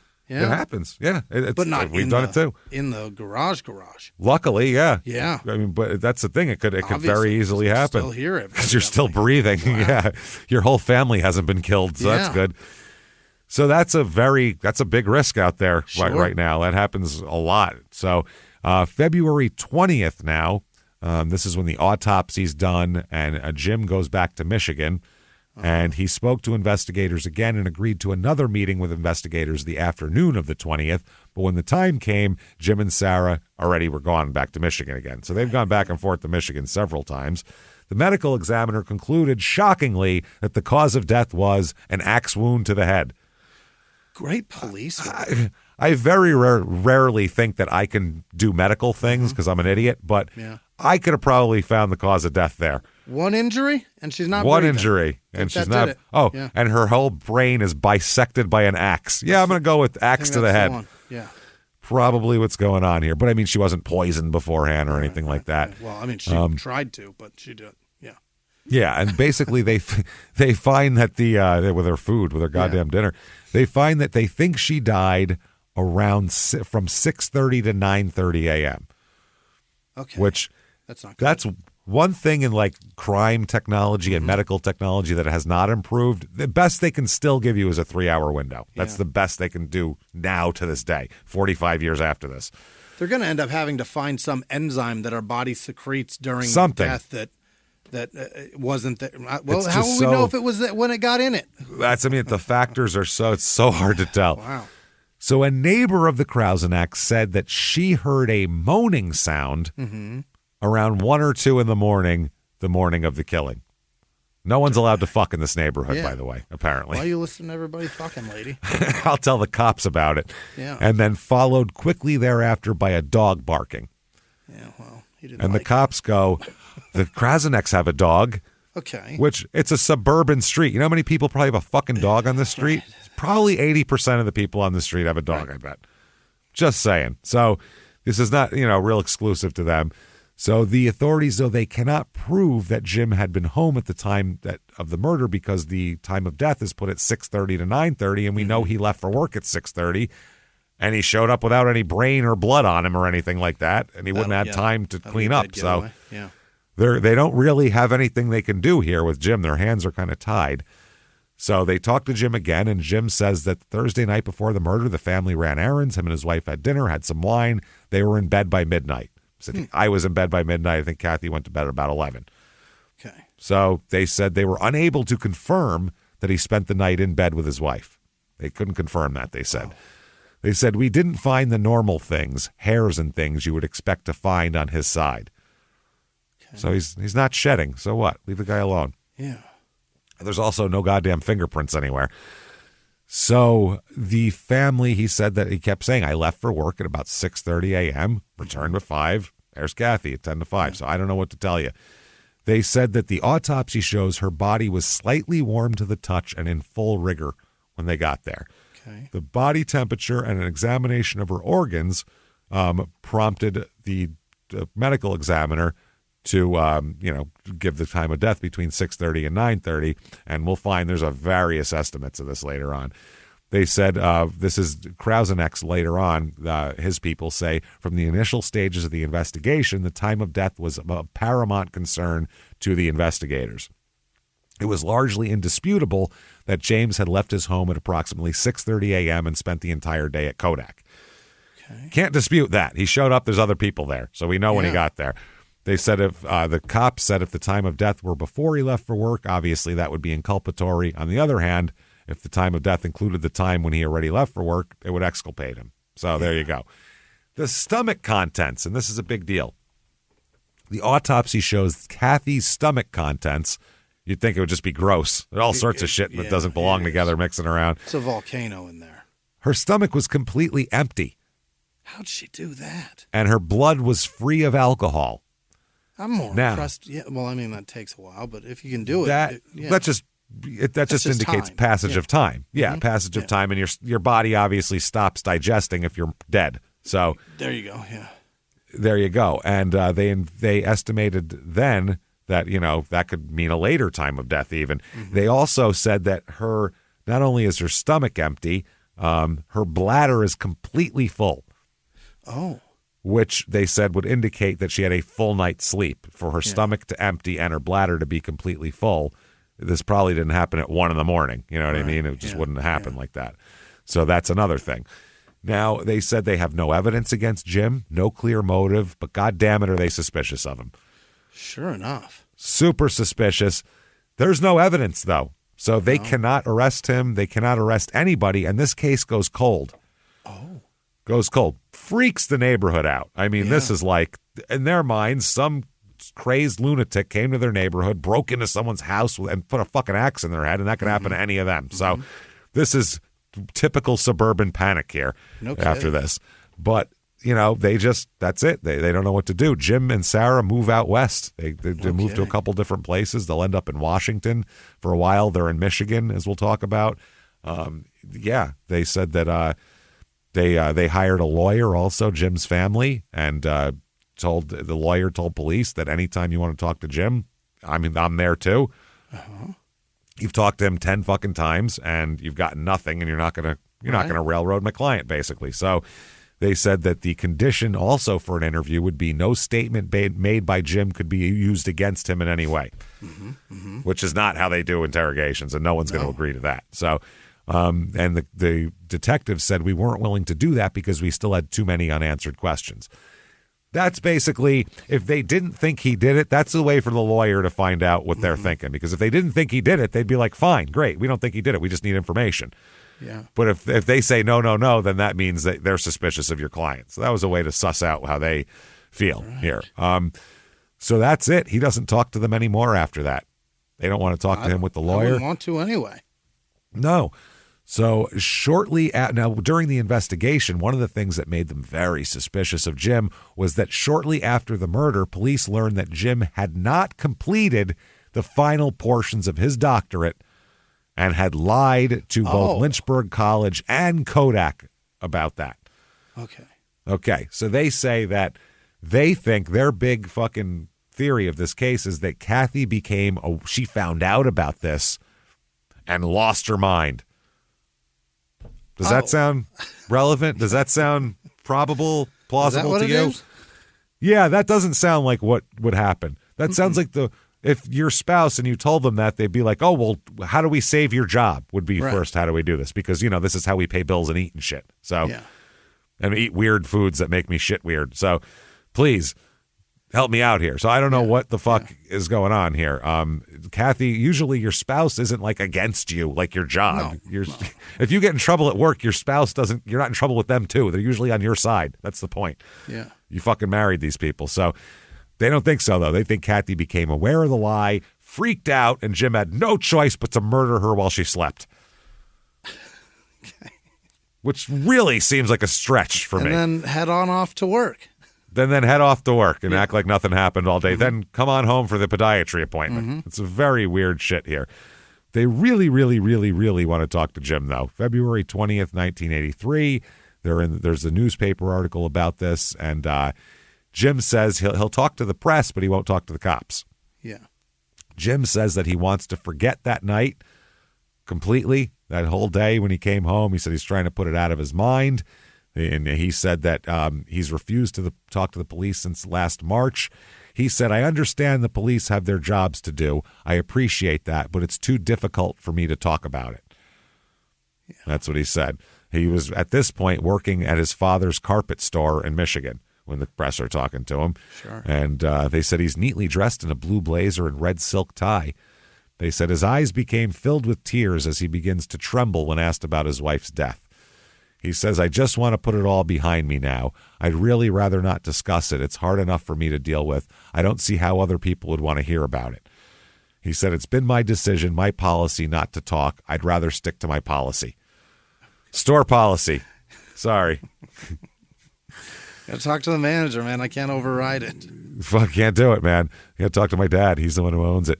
So they said that neither the lawyer nor the police will reveal the conditions at the time for an interview, which we found out later and I told you about. They said the police, though, in their investigation have many unanswered questions they believe only Jim can answer. One of the homicide detectives said, we don't have the privilege of talking to him. We'd still like to talk to him very, very much. He's a primary witness. He's allegedly the last person who saw his wife alive. We'd like to know more of what transpired the preceding day, that night, what happened the night before. Which we have a general idea because they went to 3 different stores and they were doing shit. So they believe that that interviewing Krasnick can help lead them to an arrest, but they're unwilling to conduct an interview under conditions. They said there's no law, obviously, that states an individual has to talk to the police. You don't have to talk to anybody. Yeah. So the only way they can force him would be to subpoena him to testify before a grand jury. They said in New York State, however, an individual who testifies before a grand jury is given immunity from prosecution in that case unless they waive that right. So if they want him to testify, if they want to talk to him, they got to subpoena him for a grand jury, and at that point they can't charge him with anything or use anything he said against him. Now it's all complicated. So yeah. So they said, we've elected not to subpoena Mr. Krasnick because that automatically gives him immunity. They said we don't want to give him immunity in the case, just in case. They also said they wanted to have a child psychologist talk with Sarah, but Jim wouldn't allow it. Because you can twist anything from a kid. I mean, you can twist a kid's words. You can make a kid believe something that there's you can push a kid into thinking anything and saying anything. That's the problem with that. So I don't think I would let my daughter do that either without having, my people there to help out, Sure, yeah. So that happens a lot. They said a little more time spent with her, and we probably would have been able to get more information, but as time passed, it certainly wouldn't have been beneficial to the child's welfare to pursue questioning. They think she probably forgot. They said the case is open, and they're pursuing active leads. The one cop said, I was very optimistic in the beginning. I'm a little pessimistic now, but this case will never be closed. It will remain open. There's always a chance that someday this individual may slip up, meaning the killer here. Yeah. So, yeah, this is, and like I said, while this is going on, it is complete fucking panic in the neighborhood. Complete panic. There's the people in the streets are talking to the cops, or talking to the press, and one resident said, we just want to forget the whole thing and go on with our lives. But they said this is a tragedy that rocked our community. When you see the figure of a female lying in bed with an axe in her head, you don't just want to walk out of there and forget it ever happened. So they said local hardware stores are selling deadbolt locks and security systems, and police stations are flooded with calls, not with information, with questions of, have you arrested anybody for that yet? Get them. Get them. Let's go. So they said it was just a brutal thing, and they're all terrified. Now, at the time, Jim goes back to Michigan, they still own the house. Oh? Okay, so a young couple in August of 1982, this is fucking a few months after this happened, they leased the house from Krasanek with an option to buy. Is that right? We'll go, shit, $200 off the murder house? Fuck it, let's do it. Wow. Yeah. That's a couple that's looking for a bargain right there. Honest God, that's a couple on a budget. That's some bargain hunting. Yeah. They looked around for murders that took place, and they were like, there we go. Once they get the blood out of the master, I think this is going to be beautiful. We could do this. So, yeah, they said they were working out a deal to buy the house from him because, Jim just wants rid of this place, basically. A psychological profile of the killer is sent for, basically. They go to Quantico. If you've seen Mindhunter, this is exactly what they were doing. This is the profiler department here. And so they have a profile. They won't release it or say anything about it. They just say that the detective said it's a piece of evidence that I have in case this case comes to trial. So they're going to keep it, and if it happens to match up with a suspect later, they'll use it in trial. But if they put it out now, then that would be bad if it doesn't match up to the person who actually did it. So they're just going to sit on it. So Jim and Sarah had moved to St. Clair, Michigan. Kathy's buried there. Jim worked for his father's store. He gets remarried in 1986. Oh. But is divorced 9 months later. So. Whoops. He was just trying to find something to latch onto. Somebody, Somebody told somebody about it. And then eventually they were like, look, it's enough. You got to get beyond this. Or he just married somebody that he didn't really like because he wanted to get a female figure for Sarah, and he's trying to rebuild his family, basically, trying to make it out of something. Then they end up moving to Washington State, Jim and Sarah. Oh. So all the way out west, near his sister and brother-in-law, and his parents also bought a home in Washington with plans to retire there. So it's just going to be they're going to move their whole brood from Michigan out to Washington, basically. Yeah. And so the case, though, little progress. The police, they still keep doing things. They travel back to St. Clair, Michigan in 1984 and 1985. The latter trip was trying to get an interview with Sarah, and that was unsuccessful. So they said no. Then in 1986, a DA named Howard Rellin consulted the Monroe County medical examiner, Dr. Nicholas Forbes. Forbes estimated that depending on the rate the body cooled, that she could have died as early as 5:55 a.m.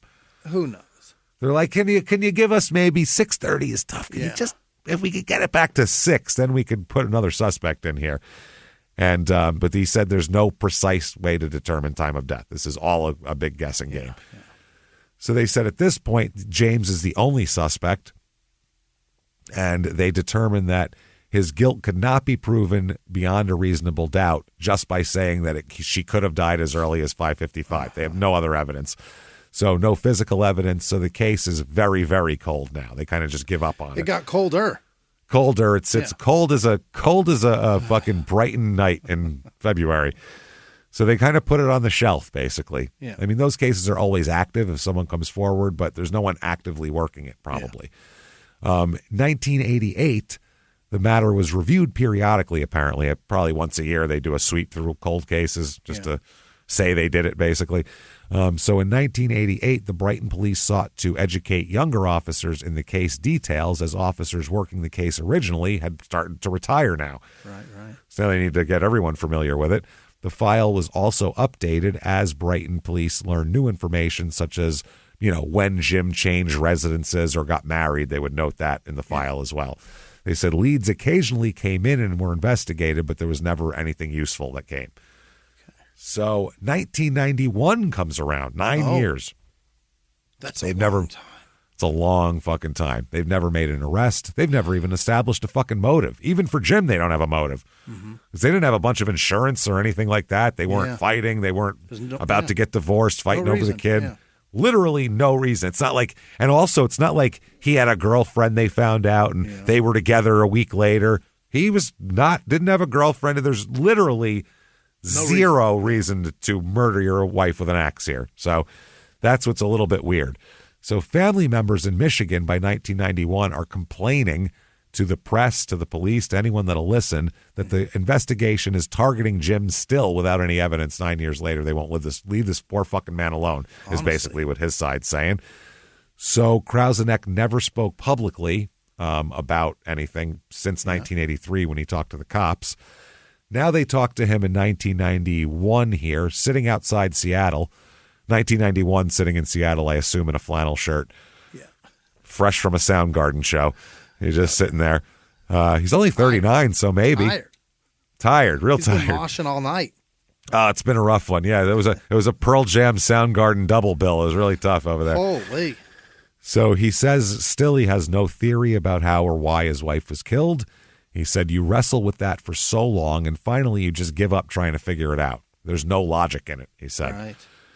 He said, hopefully there's no statute of limitations. He said, hopefully they'll find somebody. Maybe. And he said that the only reason he agreed to discuss this case with the newspaper was he thought maybe an article would jog someone's memory or something and they would, find something. They talk about that he hasn't allowed Sarah to be interviewed without his consent, which, she's a minor, so she can't. So she said that he does say that Sarah, who was 12 at this time, did have independent memories of her mother's death. She does remember it, but yeah, he says, I think Sarah knows what happened to her mom. She was there that day. It's not something we talk about very often. I think she has her own way of thinking about it. She's had to figure out her own way of dealing with it. Yeah, that's tough. Now, Kathy's sister, Annette, the one that stayed with them for a year in Virginia, she's a social worker in Detroit, and she has ideas about who it is. Yeah. She says, quote, I think it was just some crazed psycho, either mistaken identity or high on drugs, who broke in and probably doesn't remember to this day what happened, so he'll never confess. Yeah. She said, Kathy has no enemies. She led an almost perfect life. There was no reason for anyone to kill her. True. And relatives, and this is interesting, not only Jim's relatives, but Kathy's relatives also complain that the investigation seemed to focus only on Jim, and they don't believe he did it. So they're like, you're wasting your fucking time. And her dad's got to feel so guilty because he's the one that told him to put shoes on. Yeah, if he didn't put shoes on, none of this ever happened. So she says, this is Annette, says, I still believe that the police needed someone to point a finger at to get the general public off their back. I'm speaking on behalf of my whole family when I say we're still behind Jim 100%. Wow. So that's the Schlosser family. Great. But the detectives said that they're upset that the family hasn't cooperated fully with them. He said, I guess this is a ridiculous statement, by the way, because it's 9 years later. Quote, I guess my biggest disappointment in the whole case is the lack of participation by the victim's family. They have never banged on my desk, hollered at me, wanted something done. Do we have to? You're a fucking homicide detective. Yeah, you get a paycheck. You need cheerleaders too? You put the files up there and you're like, whoever comes in and yells at me, I'll go investigate that case next. What the fuck are you talking about? This is a self-motivated fucking business here, homicide detective? C.D. Lamb has chicks dressed in really short skirts and pom-poms making his day. What if she didn't have any family? Then what? Yeah. You just go, hey, fuck it, cool. It's a freebie for us. Throw it on the shelf and never look at it again. Fuck these people. What are we talking about? Yeah. It's fucking crazy. So Annette Schlosser says, quote, would it make the police feel better if we went down there and pounded on the door? Is that their way of telling us you're protecting Jim? Right. Which is basically yes. Yeah. Asked if he resented the way the police have conducted their investigation on everything, Jim said, quote, maybe they're misdirected, but who knows? Maybe that's part of their job, which is very reasonable. It's a very reasonable statement. Jim said he was working in the lumber industry at this point, and he said the killing has changed his priorities. He said parenthood has become the most important thing in life. He said that was kind of Kathy's job before, and now it's kind of my job. Well, it was kind of your job then, too, and still is really the way it works. He said, I don't think about it often, but that's something I think about that I owe to her. Okay, is to take care of their daughter. Yeah, I would say so, Jim. Yeah. Other family here, they said they're sad. Kathy's family talks about this. Kathy's brother-in-law said it would certainly help just to finish things. And her sister Annette said, of course I want justice and I'd want to see that person go through the same kind of cruelty that he or she put Kathy through.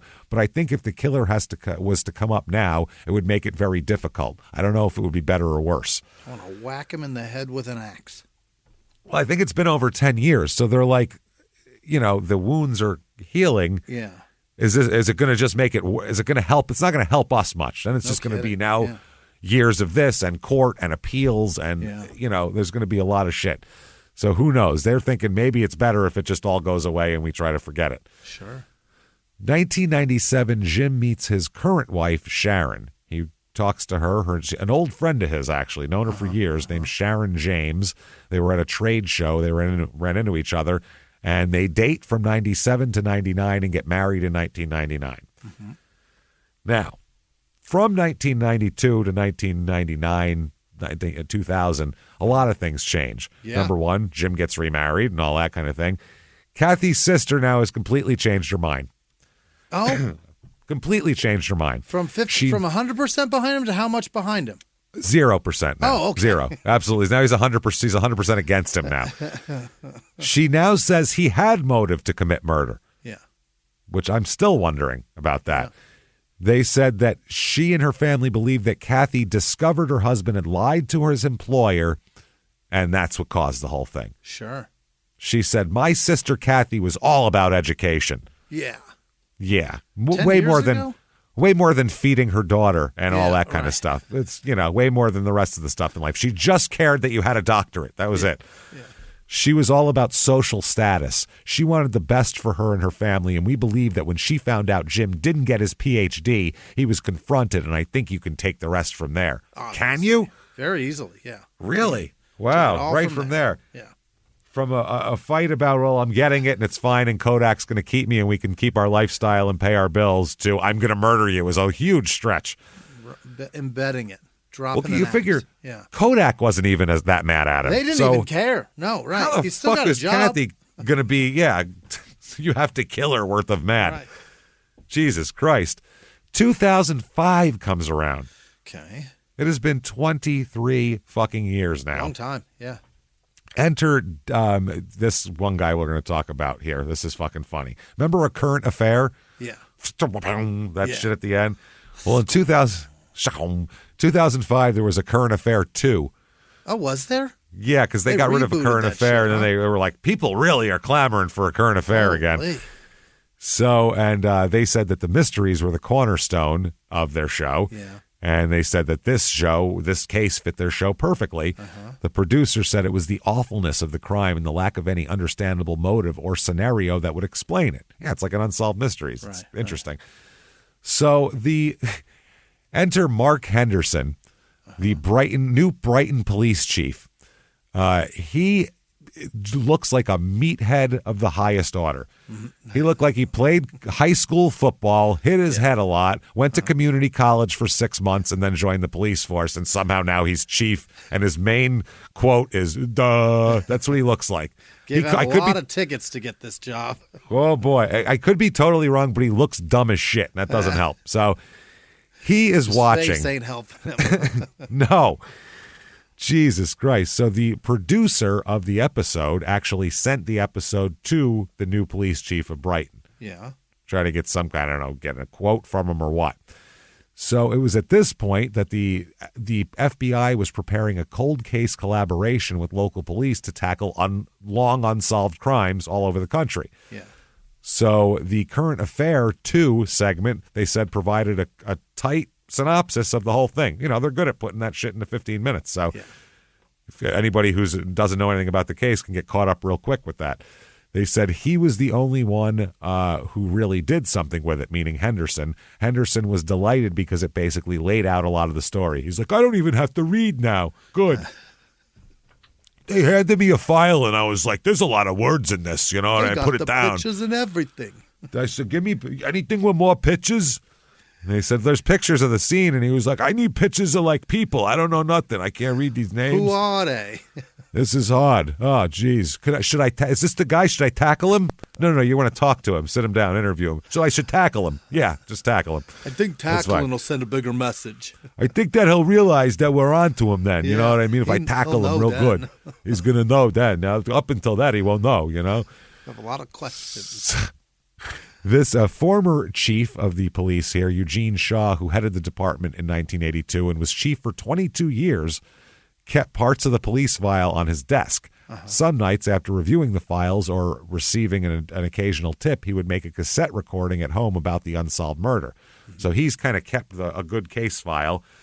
So Meathead Henderson re-examines the case along with Brighton police investigators, and they enlist the help of the district attorney also to assign investigators so they can have more people looking at this. Okay, so they are hot on Jim's trail here. Almost got him, yeah. Almost got him. Then in 2014, that was 2005. Now we're in 2014. Yeah. Nothing happened of it.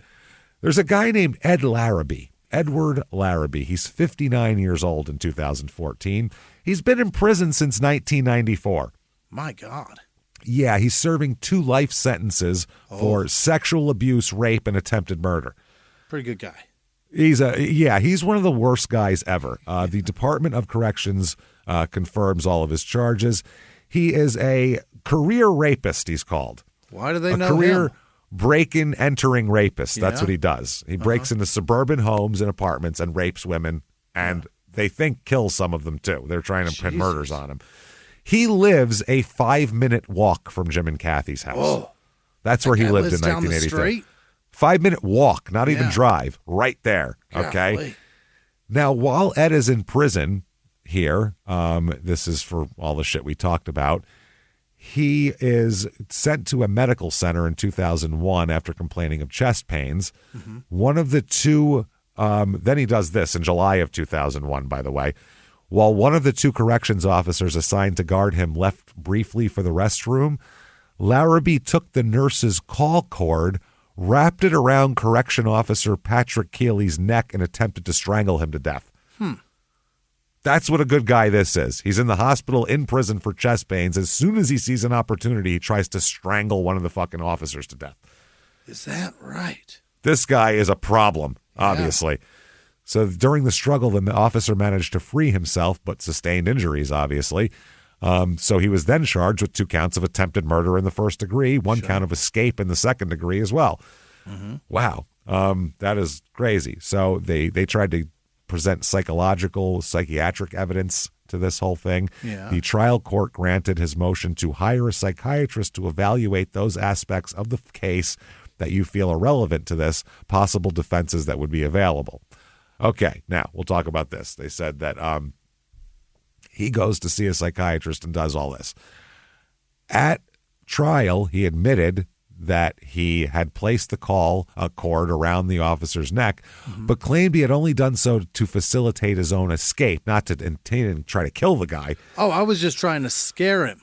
I was just trying to strangle him unconscious so I could walk away happy. Yeah, that's not a good thing here. He said he was motivated to escape because his life was in danger after he was identified as a snitch who had cooperated with corrections authorities trying to locate weapons at the facility. Okay. He tried to get some extra fucking privileges, and now they want to strangle him. So anyway, he said that the prison administration had received anonymous notes threatening Larrabee, so he was placed in protective custody after being stabbed by another inmate, but the threats of violence and harassment continued. So this is the thing. By 2014, I'm just going to give you an idea of who we're dealing with, a rapist and a psychopath and just a guy who's a real problem. Yeah. In 2014, he's dying from ALS. So karma works sometimes. Sure does. Gave him the worst, most painful, horrible way to fucking die for a guy who absolutely deserves it. That's good. So at this point, obviously, he's a career criminal. He, has been arrested and, considered a criminal for rape and attempted murder, all this type of shit. While he's dying, he is confessing to things that he did. Yeah. And a lot of them. And it's all checking out, all the shit he did. It says he killed a woman named Stephanie Kopczynski, who we'll talk about, which he did kill her. She was definitely dead, and he definitely killed her. Oh, boy. He also writes a written confession saying he killed Kathy Krauseneck. Oh. Lives a 5-minute walk away. Okay. Now, the authorities, though, say, no, we don't buy it. They don't believe him. They don't believe it. They said that he mischaracterized her as a brunette. So that's the only reason? That's it. He mischaracterized her. That's the one fatal flaw. Meanwhile, this happened 30 years ago. Over 30 years before this, and he's done a lot of horrible shit since then. And it was early in the morning. Yeah, and curtains were probably drawn, and her blonde hair could look darker. Who the fuck knows? Wow. Yeah. Also, he thought he sexually assaulted her as well. And they said she wasn't sexually assaulted because she was sleeping the whole time. So it can't be right. He's got to be lying. Okay. So they said at the scene they found no evidence of sexual abuse. So they said they take no action with Ed Larrabee. Yeah. Meanwhile, he absolutely insists that he did it. Hilarious. He describes the house. He describes breaking in with the mall. He describes that there was a kid there. He describes everything. Like he fucking seems to me like he went in to probably try to rape her. Right. Heard a fucking kid stirring and said, oh shit.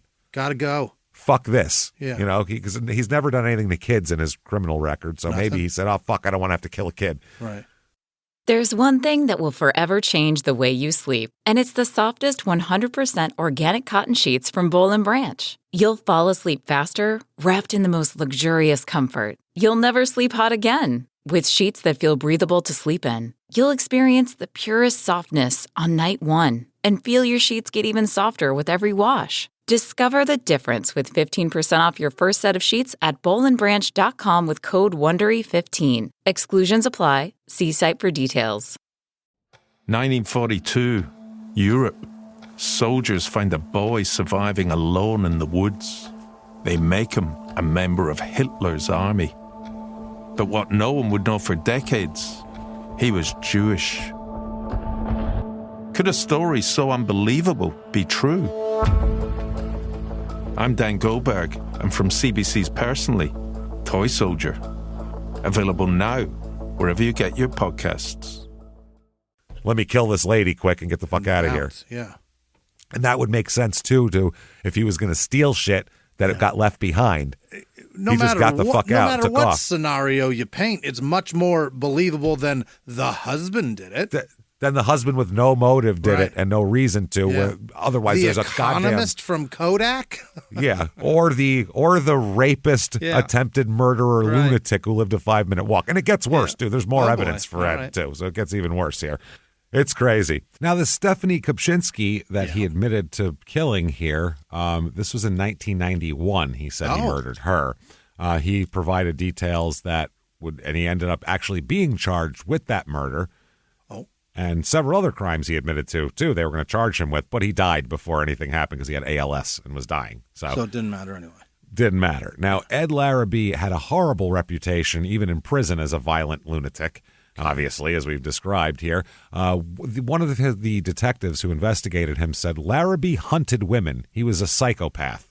Before dying in prison in 2014, he was locked up on a total of 32 years on charges that ultimately included attempted murder, robbery, and his sixth specialty, rape. But all too often, Larrabee was released back on the streets. Mm-hmm. And they said, and every time he was free, he would rape again. And he liked to laugh at women and humiliate them. Oh, boy. He's a great guy, this said Larrabee. God. So you have this guy who's a fucking raging psychopath living 5 fucking minutes away and saying he did it. Why would he admit to this out of the blue? Fucking blue. Because she was already dead because her husband did it. He came into rape and was like, oh, wow. He even said, I killed her with an axe. Yeah, he even said that. I put an axe in her fucking head. Absolutely. So it's pretty goddamn gross here.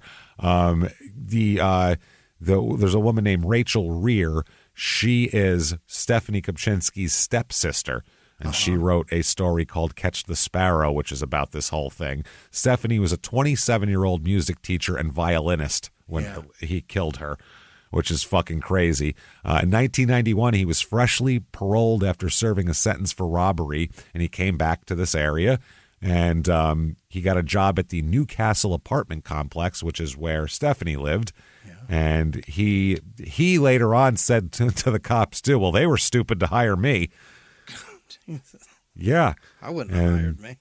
She went missing in July of 1991, Stephanie. Her car was found at the airport a few days later. In 1998, 7 years later, her skeletal remains were located along a creek in a remote area off Route 104 in the town of Murray in Orleans County. Larrabee was always a suspect. He was a maintenance worker at the apartment complex where she lived. So that means he had keys to people's fucking apartments. He had served 3 stints in prison for rape, sexual abuse, and armed robbery. Why would you give this guy keys to everybody's apartment? What the fuck are you people? Wow. That is the most irresponsible hire in the history of the fucking world. And he had just been released 8 months before the murder. So. Did they get him on like monster.com, like the actual monster.com? Monster. They got it. They got him on fucking pervertedrapist.com, I believe that would be. Wow. They got him on violentrapist.org. That's a .org though. That's the original monster.org was just monsters. It was just bad just people. looking for murderers and rapists. Yeah. I'd like to hire a rapist. Where do I find one? Now, the cops say Larrabee was just seeking to be moved to a hospital before his death. So that's why he said it. So it doesn't matter that he said he killed Kathy, even though all the other shit he said they found to be true. Right. That one's not true, though. Sorry. Not going to do that. So James Krausenek's lawyers say, what about this asshole? Leave me the fuck alone. This guy's a fucking dickhead. In 1982, by the way, this is the other thing. He found out through the case files, his lawyer did, that in 1982, the Brighton police tried to question Larrabee about this murder because he lived 5 fucking minutes away and was a prime candidate for this, but he refused to talk to them. Really? So they just gave up and concentrated on Jim. We got nothing on him except for that he's a piece of shit. Crazy. They said that Larrabee said he couldn't remember if Kathy was in bed or out of bed when he struck her with the axe. And he said she was naked. And also said she had brown hair. So they said, well, it couldn't have been you. I mean, he got the murder weapon right. He got the murder, and he got the exact location of the house right, too. Yeah. He said it's on this fucking street right here.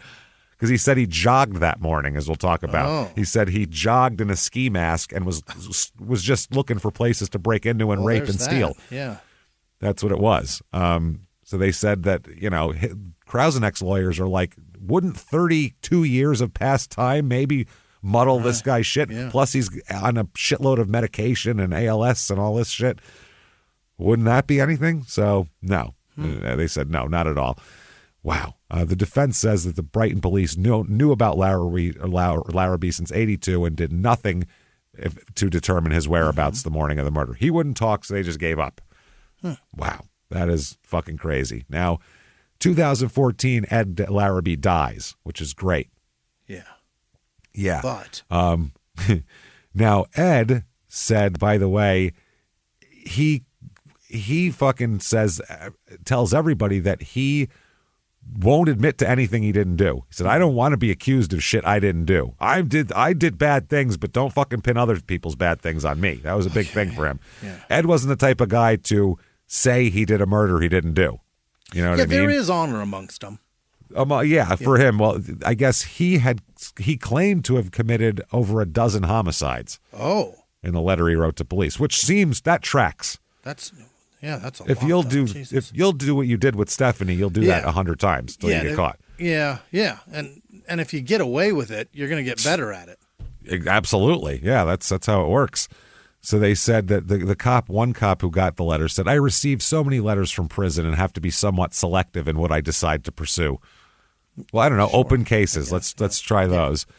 So in response, I asked him for some proof. He did not bite and accused me of manipulation, but he wanted to set one record straight that he had no conscience. So this is not because I feel guilty. Yeah. Yeah. Also, any claims that police had been expert sleuths in solving the homicide should be discounted. He said that he confessed because he wanted something in return. He wanted to die in a hospital, not in prison. So he was confessing. Yeah. Larrabee wrote, quote, I am what psychiatrists call a sociopath. I can assure you, for better or worse, that I am not burdened by morality, ethics, or remorse, and I certainly do not possess a conscience that needs to be cleansed. That's what he said. He said, the cop said, Larrabee said, when I learned I was going to die, I initiated contact offering cooperation of value. So he's saying, listen. I did all this. I did this shit. I'll tell you what I did. April 2015, the Krauseneck case is reopened and the FBI gets involved. Now that Ed's dead, Ed Larrabee's dead, and we can sweep that under the floor. So this is under direction of Chief Linebacker Mark Henderson here. Going, FBI, can you help us, please? He did a thorough review of the case, including a travel to interview potential witnesses, persons with knowledge, suspects, all that shit. In June of 2015, Chief Henderson attended a meeting of the FBI Buffalo Cold Case Group, which sounds like a terrible band. Everybody, we're the FBI Buffalo Cold Case Group. That sounds terrible. I wouldn't go watch them. It's a terrible band. And presented Krauseneck case to the group. After a Q&A period in which several ideas on how to proceed were discussed, the entire case file was given to the FBI to be digitized. So Chief Henderson contacted the Krauseneck family to let them know that they reopened the case. Okay. So, the district attorney agreed to assist in the investigation, and the DA personally participated in selecting evidence to be sent to Quantico. And she said, we're looking to see if there was an outside contributor, if we could identify a suspect. We needed to get the truth, so we're trying to test as many items as possible to see what we could learn, and then, we would direct the investigation in that direction.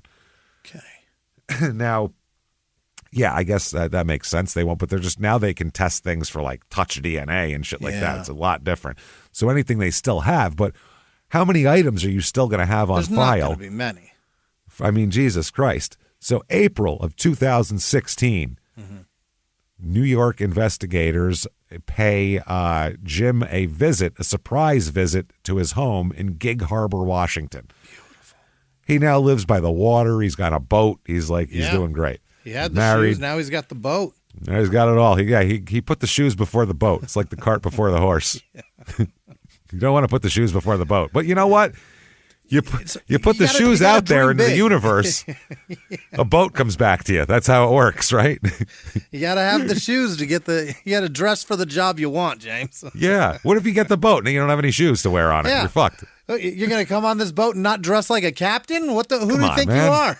What, no hat next? Give me a fucking break. So one of the detectives asked Jim outright if he had something to do with his wife's death. Yeah. And he said no. And the cop said, I think you did. He goes, well, I didn't. I said I didn't. And they were like, they came to an impasse there. Was like, fuck, he's beating us again. I thought maybe if I just surprised him and asked him, he wouldn't have a chance to think about it and would just say, yeah, I did. I mean, no, fuck, Jesus, damn it. No. So that is pretty wild. So the FBI is involved still, and the Brighton Police Chief, Mark Henderson, said, the purpose of this review is to bring justice for a young mother, a young person that was murdered, and to bring closure to the family. Yeah. That's his exact quote. Exactly. So by the way, he's probably still the chief. We got to stay the fuck away from this area because this guy will have us arrested post haste. Is it Brighton? It's Brighton Police? Brighton. Yeah, we're staying away from Brighton. Far away from there, boy. So investigators re-interviewed everybody. They traveled to 3 different states, all this shit. One of the cops said, we're now in the phase where we're going to take the evidence and ship it to Quantico. So that's what they're doing here. And the FBI said we were able to provide analytical and forensic expertise. And like I said, the working group was formed to help police departments in cases like this. Okay. So yeah, that's what they're doing. One of the guys investigating said, I'd say the last 3.5 to 4 months, 100% of my time is dedicated to this. We're not wasting time here. We're making some good progress. I think the public needs to know that, and I'm very optimistic as to what the outcome of this case is going to be. Yeah. 2017, Kathy's mom dies. Oh no. Her and her pierogies. She's buried in a pierogi casket. God damn. That's what it is. Actually, they just encased her in a pasta thing like a pierogi. And she's the potato now. 2018, the authorities contact a pathologist to try to back up their claims. Great call. Yeah. Yeah, the thing is, there's been a lot of doctors and pathologists who's looked at this, including FBI doctors, pathologists from the Brighton Police Department at the time, who was a very well-respected pathologist, by the way. This wasn't some dipshit small-town person, actually very well-respected. So it's been looked at a bunch of times. But they need someone who will say what they want them to say. Oh.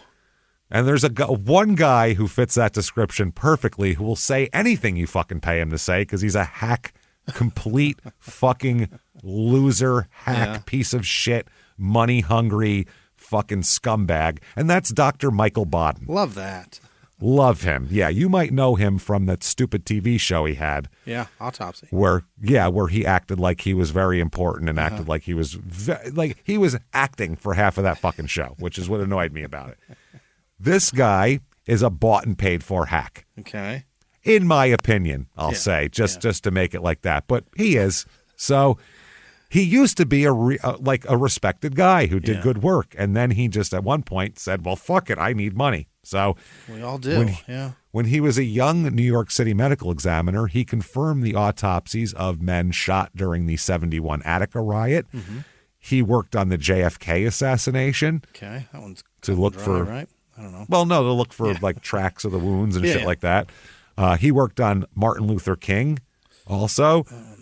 So this is all stuff he was doing when he was a legitimate guy. Yeah. Then later on, after he became a bought and paid for hack, I'm going to say post-TV probably did this to him when he really liked attention. Yeah. In 2007, he testified on Phil Spector's behalf. Attaboy. I don't know if you guys have seen anything about the Phil Spector case. We'll do a bonus episode on it. That didn't seem real. It is really obvious that he killed her. No, he fucking killed her. Much of a conspiracy. Nope. 2 people in a room. One of them shot and killed. Yeah. The other one comes out with a gun in their hand. And the other person's blood all over him. And the other person's spatter all over him. Okay, so pretty fucking cut and dry. Yeah. Anyone who saw anything about that went, wow, I don't care how much money he has. Yeah. He's going to prison for this. This is worse than OJ. Wall of sound. Don't care. You've got blood spatter on your dominant arm. Yeah. I don't care. Yeah. Magical mystery tour my fucking ass. I don't give a shit about this. This whole case is a magical mystery fucking tour. So he, during this Phil Spector case, Baden sought to provide an alternate explanation for blood on the victim's jacket. Really? Okay. When asked by a prosecutor, this is what a hack he is. Number one, bullshit. A, he's just doing this for money. Number two, when the prosecutor, because he's testifying for the defense, obviously, when the prosecutor asked him if he had any conflicts of interest in this case, he said, quote, none that I can think of. Not one. It was later revealed that his wife was one of Spector's main attorneys. You can't do that. No, but you can, but you have to fucking disclose it. Yeah. You have to give the jury that to weigh. That's my point. You can't just say... He doesn't, because he's a fucking bought and paid for hack. You know who else he testified for? Who's that? OJ. Oh, well. Now, that's fine if you were testifying for OJ. What he did, though, was total. I mean, I don't know how much he had to be paid for this because this stretches the credulity of any human's imagination here. Yeah. This is what a hack he is. He claimed first that Nicole Brown was still standing and conscious when her throat was slashed, which we know isn't true. We know she was knocked down first. The purpose of this claim was to dispute the theory that Brown was the intended target. Oh. Like she came out and just discovered it and got her throat slashed and she fell down rather than she was the initial point of the attack. And she wanted to break it up. Yeah. Exactly. The prosecution argued that Brown was murdered first and the intended target of the attack she was because the soles of her feet didn't have any blood on them despite the large amounts of blood at the crime scene, and that she was unconscious when her throat was cut because she had very few defensive wounds. Okay. At the subsequent civil trial the following year, he then disowned that claim. Oh? Bodden did. Yeah, that's what I mean. Whatever you pay him to say, even if he said the opposite last year, he'll be like, nope, this is true now. They paid me to say this. But it's fucking crazy. Yeah. He disowned the claim and admitted it was absurd to think that someone would stand still without their feet moving while their throat was being slashed and not fighting back. But he had testified to that in open fucking court under oath the year before. Yeah. Also in the OJ case, in order to make it so the time of death for them was a little bit later to put OJ outside the window, he claimed that Ron Goldman had gotten his jugular vein slashed and severed and still fought the assailant for 10 minutes. Wow. Okay, I've been a bouncer. Yeah. I've been whatever. I've seen a lot of fights. Yeah. I have never in my life seen a street fight last 10 minutes. That's a long time. They don't last 10 minutes. No. They don't. No. A riot barely lasts that long. Yeah. Two men fighting does not last 10 minutes. It doesn't. I'll go to the point of I've seen a lot of fights that once somebody has any blood leaking out of them, it's over. It's yes, but that's a thing. That's a different thing. I mean, there's no knife, when there's no knives involved. It's just punching. And when there's other people around, right? To stop when there's it too. blood coming from somebody's face, you stop. This was a sustained attack to murder somebody. Yeah, but for 10 minutes, you're able to fight back. 10 minutes bleeding, severe, shooting blood out of your jugular. That's fountain. That's pure hackery because that just lines up with OJ's alibi. Yeah. That's just bullshit. He just said, "How long do we need?" Yeah, you could fight for 10 minutes. That's it. That's complete hackery. Bodden claimed at the subsequent civil trial, he initially denied making that claim. Oh. Then was confronted with a video clip of him saying the exact fucking thing at trial. Oh yeah, well, and who's this saying this? Yeah. Then he disowned it and said he must have misunderstood the question. I don't know what the question is. But the Goldman's attorney alleged that he said it because the defense paid him to do so, because that's who he is. He also alleged that Bodden knowingly gave false testimony because he knew that Ron Goldman's blood was found inside Simpson's Bronco, despite Goldman never having an opportunity to be in the car. Okay. After the trial, Bodden said testifying for Simpson was a mistake and his reputation and credibility never recovered, and his clientele and his consulting practice all but vanished. Well, don't be a fucking hack then. It's also good that he that clearly aged him because he looks worse than Ron Jeremy now. Yeah, he does. And he should. Yeah. He spent his life lying, not fucking, so he should. Or not raping or whatever the fuck Ron Jeremy did, allegedly. Got technicalities or some shit. I don't know. Evidently, he's an innocent man. I don't know. Oh, very innocent. I'm not sure. defending that man. No. He just looks better than Bodden at this point. By the way, the jurors in the OJ case, several of them cited Dr. Bodden's testimony as one of the main reasons they said that they acquitted him. Is that right? He Absolutely. fucked it up. Yeah, because he's supposed to be a respected guy. Wow. So that is ridiculous. Oh, by the way, he collected a $165,000 payment for that. Whoa. To go up and say that bullshit. In the early 90s. In the mid 1995. That's great money. Jeez. That's a shitload of money. Yeah. So that's who he is. Bodden. He also testified for he took money from Jeffrey Epstein's family. Oh, boy. He's just a great guy. Hold on. He's just trying to say that Jeffrey Epstein didn't kill himself? No, he's trying to say that Jeffrey Epstein didn't kill himself so the family can sue and make my money. God, what an asshole. If you pay him, he will say anything. He's the reason for all this Epstein didn't kill himself shit. Fucking no, I mean, that's dirtbag. conspiracy theory anyway, but that's just, that he anyone will say contributes that. to it. But he's contributing. Oh, he absolutely does. 100%. Yeah, he'd be happy to as long as you give him some money. Fuck. So, October 2019, Dr. Bodden reports his quote. I'm going to use everything in quotes. Yeah. His findings here. Because his credibility's fucking shot. Completely shot. So, court papers in the Krasanek homicide note that the formula of time of death uses a rate of 1.5 degrees temperature decrease per hour from the time of the rectal temperature reading, recognizing there will be variations such as ambient temperature and body mass, and they adjust for that. So the deputy Monroe County medical examiner, Dr. Evelyn Lewis, who, by the way, just died now, so she can't come defend her work because she just died, she conducted the 82 autopsy here. Krasenek's defense attorneys here, attorneys, contend that the prosecutor should have told grand jurors the earlier time estimates did not, like Dr. Bodden's, narrow the time frame of homicide to before 6:30. Basically, Dr. Bodden's the only pathologist on earth who looked at this and said, "Oh, it was before 6:30 a.m." The only one. He said it could have been as early as 9:30, but I think it was between 3:30 and 6:30. That's his fucking thing. Shit. That's what he said. He's the only one of that. Bodden also did not tell grand jurors of the differing conclusion. So they sat him up there and he just said, this is the time of death, and that was taken as fact. And a grand jury, you don't get to present defense. So it's just the prosecution, and they just put out what they want to put out to get an indictment. Because if they would have brought all the other pathologists' work in there, then the jury would have had to decide who was right. Whereas they didn't do that. They just brought one guy in there. He said on the stand that he thinks it appears that Kathy died around 3:30 a.m. So the prosecutors say, well, Jim was home at that point. And in the report, he wrote that heat loss for Kathy Krasanek was likely 1 degree per hour because she was heavily clad and covered by a comforter and an electric blanket, which, by the way, we find out the electric blanket was not on the whole time. James. But he says, that'll insulate you like a Yeti cooler. Yeah, that's how it is. Yeah, it's fucking wow.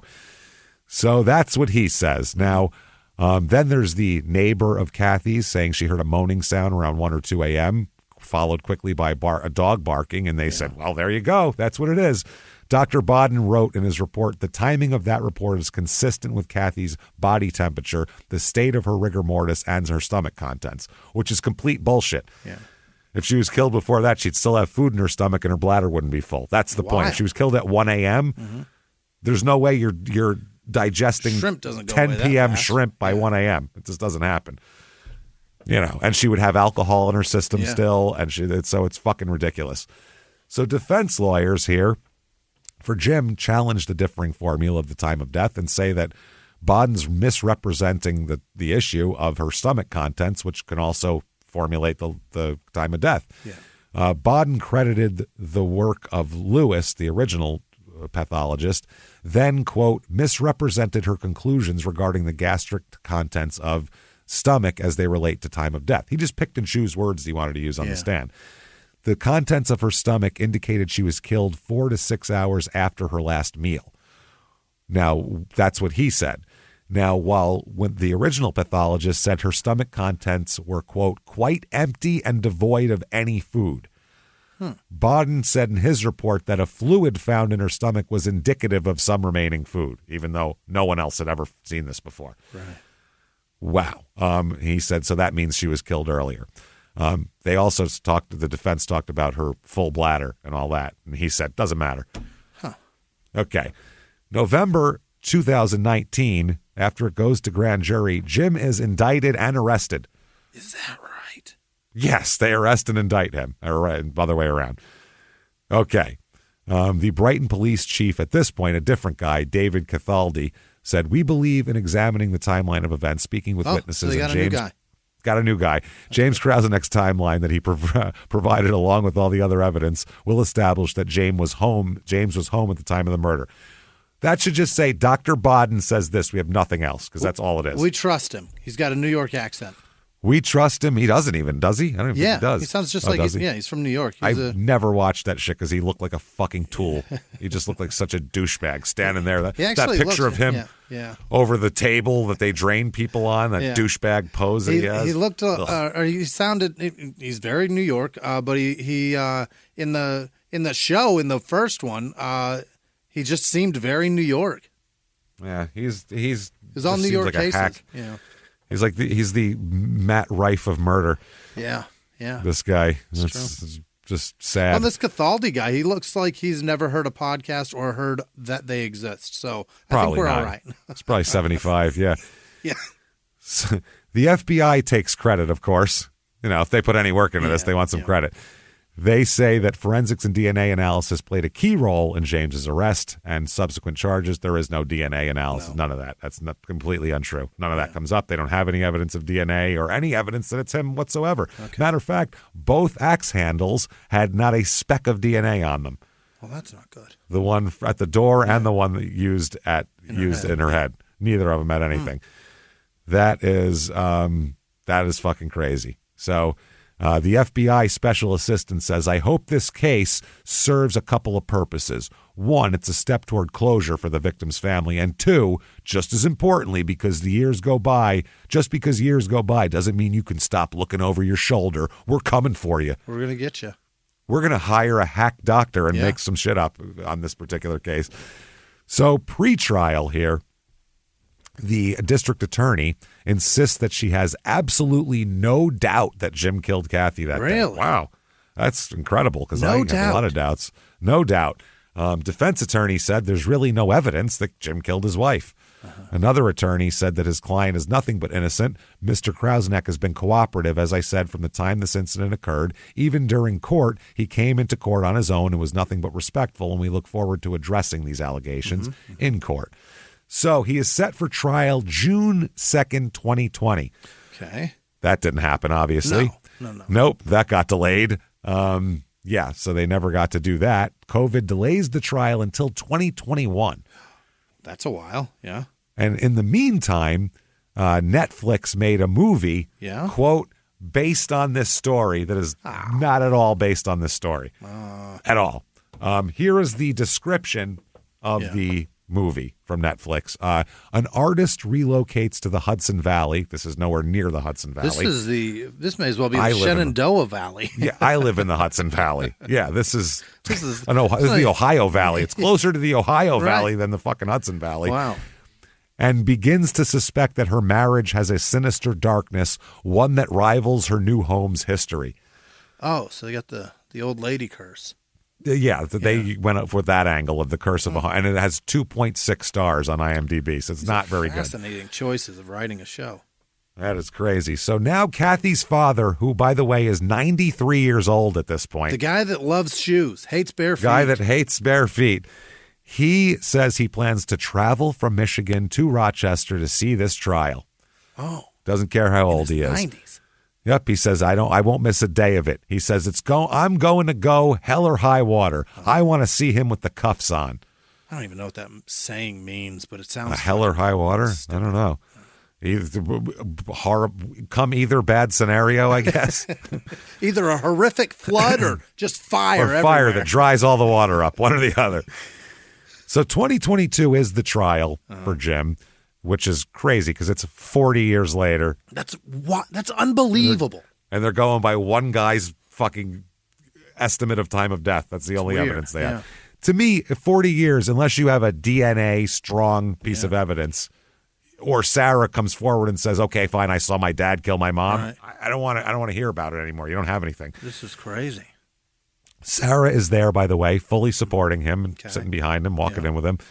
So the court found no prejudice that Ed Larrabee is unable to testify for the defense because the defense said, we got a guy saying he fucking did it and he's not available to testify. They said the evidence at the hearing showed that in 2014, Larrabee was aware of his illness, was aware it was terminal, and was making confessions to anyone in law enforcement that would listen in order to gain concessions of a burial outside the prison and other concessions such as a tombstone. Investigators were told by the New York State Police that Larrabee was even confessing to murdering persons that were known to still be living.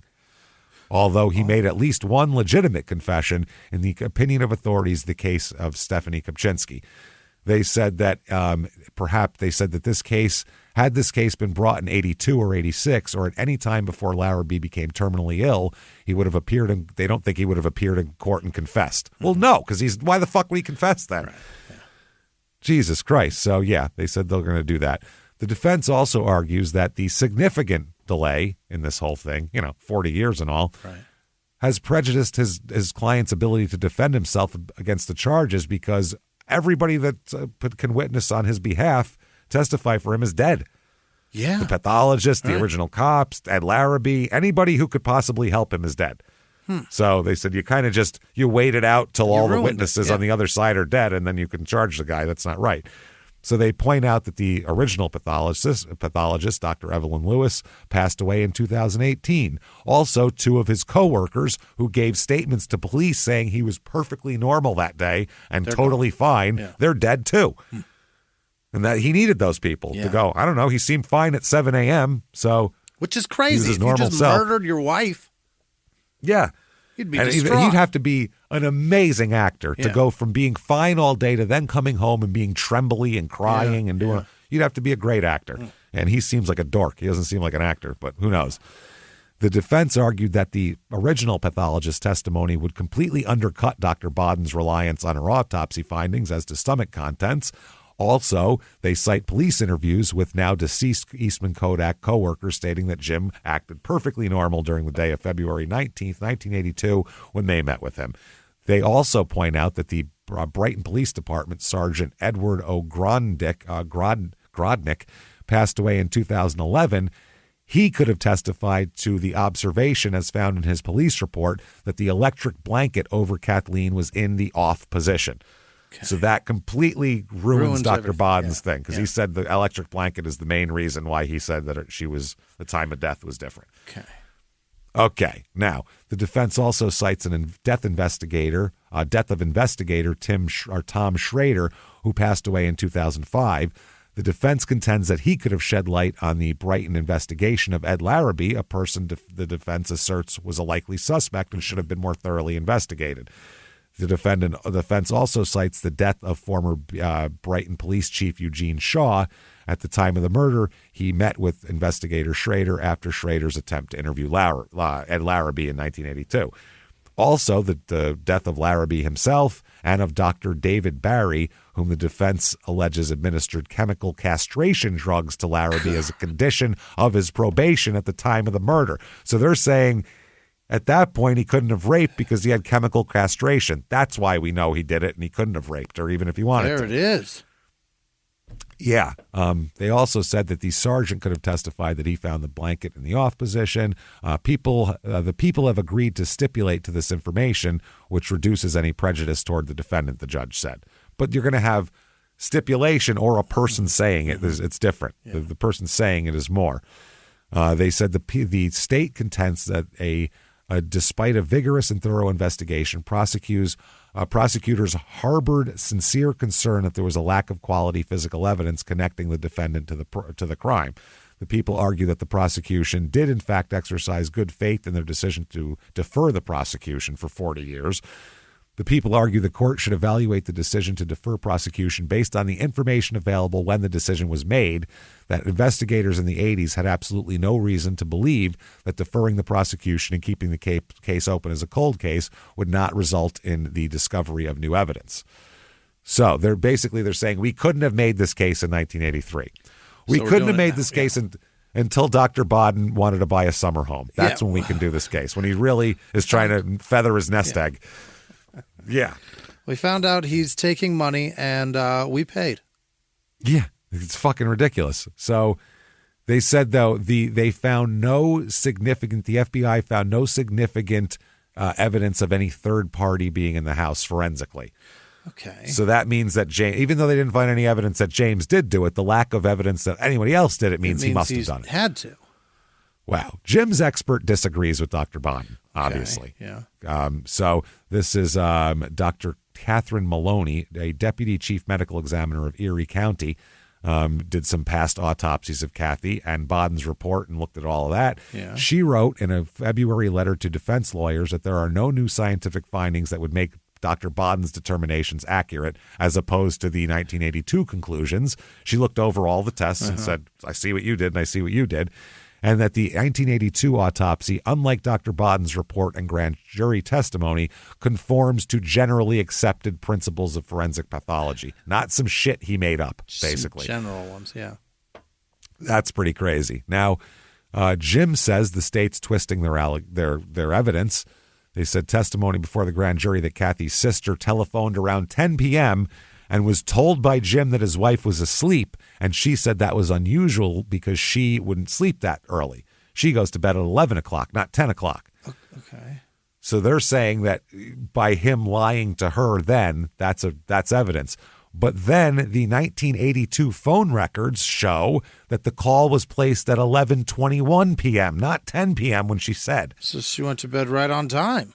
Right on time. They said that is exactly when your sister goes to bed, isn't it? She said, yeah. Also, former colleagues from Kodak, that's hard to say, colleagues from Kodak, It is. said that Krauseneck told the grand jury that Krauseneck had acted agitated and more weird when she, on February 19th, 1982, offered him tickets for the Shrine Circus the next day. This testimony contradicted what she told the Brighton police in 1982. She changed her story. At the time, she said he didn't act unusual at all. 40 years later, when they're telling her, look, this guy's guilty, she goes, yeah, he acted weird that day. Yeah, I offered him tickets, shit, and he was being real weird about it. Fucking crazy. So the lawyers for them, for everybody here, they're fighting it out here. One of his attorneys, Jim's attorney, said their burden's to demonstrate that there was due cause to wait 37 years to bring this indictment. Yeah. Krauseneck's attorneys have asked for a Singer hearing at which they'll argue. You have to do it in a very melodic voice. That's the thing with this hearing. It's wild. They'll argue there's do re faso la ti do. You got to do it. You got to see if there's no evidence, no new evidence that justifies the delay in the murder charge. The Supreme Court, the letter to a Supreme Court justice said, I'm not sure that you've had a case like this. Mm-hmm. They also bring in an expert shoe witness. Yeah. He testifies that the footprint found inside the trash bag was from a boat shoe. And they said that, could it be from this pair we have in this picture? Right. By the way, don't show the tread at all. It could be completely smooth under there. We don't know. And he said yes. Sure it could. It could. Could be from my shoe. We don't know if it is, but it could be. The shoes were not tested to see if they were a match back in the day, though. Nice. Why not? Nice. Which tells me they thought it was probably Ed Larrabee, I think. And then they were like, well, we can't get him. Yeah. So, wow. Evidence said the killer wore a boat shoe type of footwear, as did James Krauseneck, and police claims that the killer would not have worn such a shoe on a snowy, wintry day. Time of death also, again, there was a memo pad discovered in 1986 that said the medical examiner had indicated two potential times of death, between 6:55 and 8:55, and then 6:30 to 9:30, which obviously contradicts with it ruins everything. Yeah. So they said revisiting the case with new technology, the Brighton Police Department came to the opinion the killings happened before 6:30. It's not new technology. It's Dr. Bodden pulling shit out of his ass. Yeah.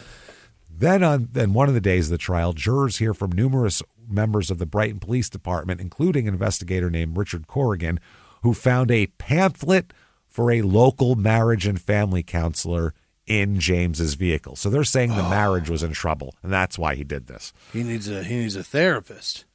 Now, the defense team said that proves nothing at all. They said that it was found in the car, buried in shit in the back seat, Could be anything, the floor. Yeah. And they said it could have been a pamphlet distributed on his car. When they first moved there, while the house was closing, they were staying in motels. He could just be a where they good hand guy those out? yeah, that's true. Yeah. Under windshield wipers of fucking people staying at motels in 1982. She won't fuck you anymore? Here. Exactly. Talk to That's where people go. But also, he could just be a good guy who picked up trash in a parking lot. I was like, I'll throw this away later. Yeah, who knows? That's what I mean. It could have been anything. There was no evidence that they ever called a marriage counselor. They called the people on that thing. No one ever contacted them. They never went for any appointments. Never told any of their friends. Wild. Kathy never told her sister or other friends that they were having problems. I'm going to go, none of that shit. Yeah. They found a pamphlet and said the marriage was in trouble. He's fucked. Never mind all the evidence. We have this. So a neighbor who lived near them, Eileen Marin, said that she saw James come to her door that evening, drained of color. The defense argues that's a strong piece of evidence to claim that, he came home and learned that his wife had been murdered. Right. They also bring up testimony from another neighbor, and this is, to me, everything, testified to seeing a suspicious and unusual jogger in the area that morning around 7:25 a.m. as she was leaving for work. She said the jogger was, this is crazy, not known to her and wearing a ski mask and running at an extremely slow pace. Never seen him. Yeah. Stalking. Yeah. Hunting. Crazy. And that's what he said he was doing that morning at Larrabee, was pretending to jog. That's what happened. So, wow. That's crazy. So I don't even know how the hell you can...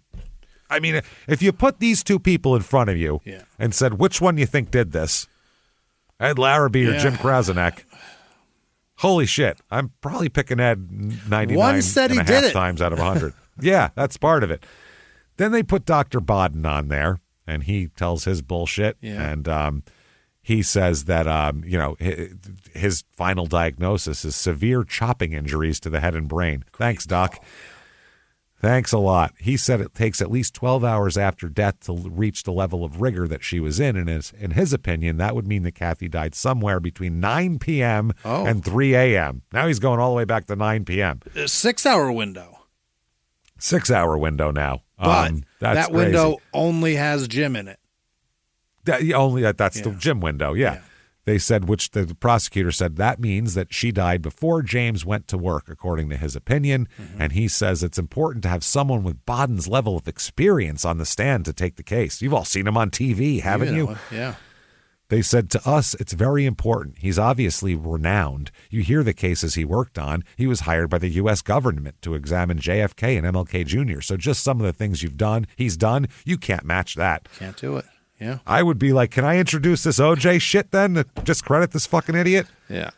Saying that he testifies and then denies that he testified to that in the next fucking case? Said you can't deny it. Well, here's a way to deny it. So in the closing arguments, the defense challenges Dr. Bodden's determination, suggesting that the best perspective on the time of death was the original medical examiner. They argue Dr. Lewis had the best perspective to determine the time of death, the best to make the facts, but interpretation is another matter, Dr. Bodden said in his response. So, the facts are all there, yes, but it's all how you interpret them. Right. The lawyer then said his opinion is substantially different than Dr. Lewis's. His testimony pivots on body temperature. If you take body temperature out, his position is completely unfounded.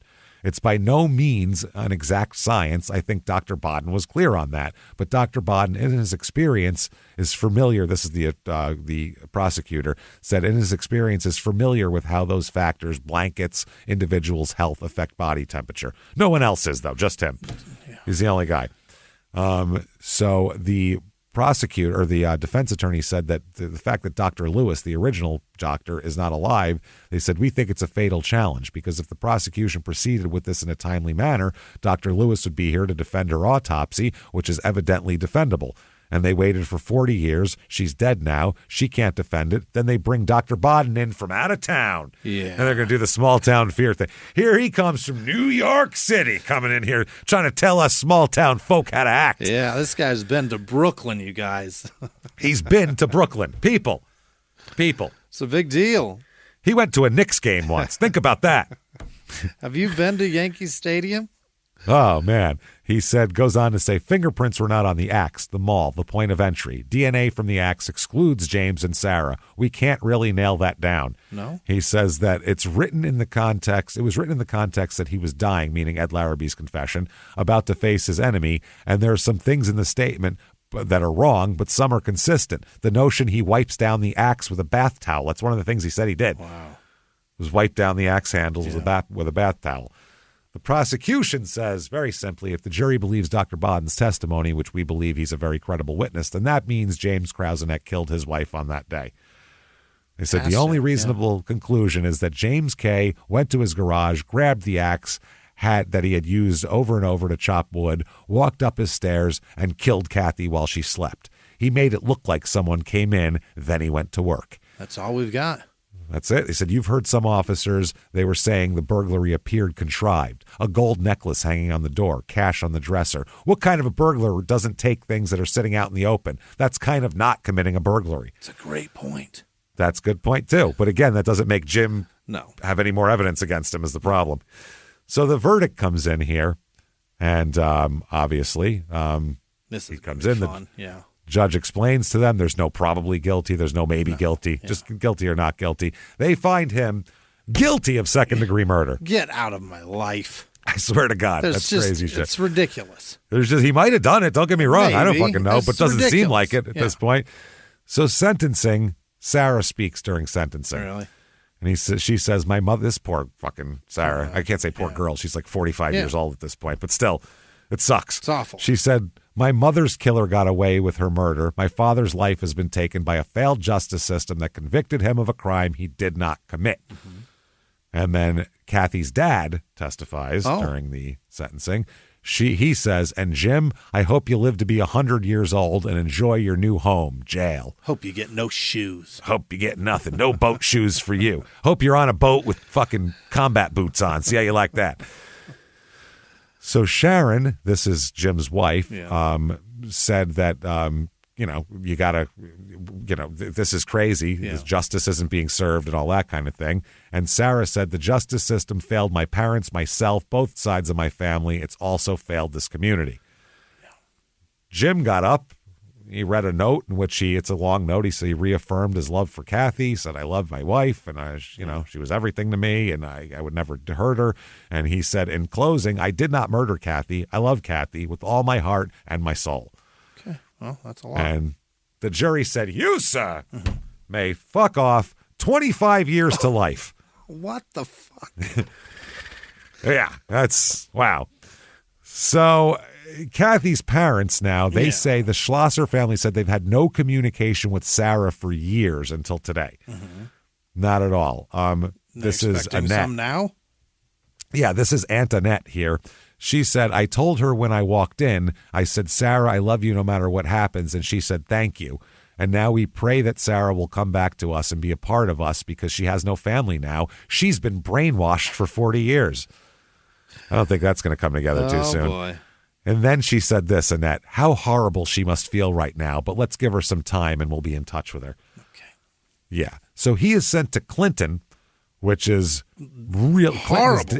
Dannemora is Clinton. It's so there's a bad movies place. and shit. It's a really bad place. It's known as Little Siberia in New York's prison system because Lovely it's cold place. in the middle of fucking nowhere, hard for people to visit. It's crazy shit. They also say the prison walls and watchtowers loom over the main street of the village, which exists only because of the prison. That's one of those towns. That's how a lot of towns started out in New York, like that. Like Ossining started out just because Sing Sing was there. Really? And then it became a big suburb. So that is fucking wild. Then the prosecutor said, I can't imagine a place more unlike Krausenek's home in sunny Arizona, because he's got a house down there too. Wow.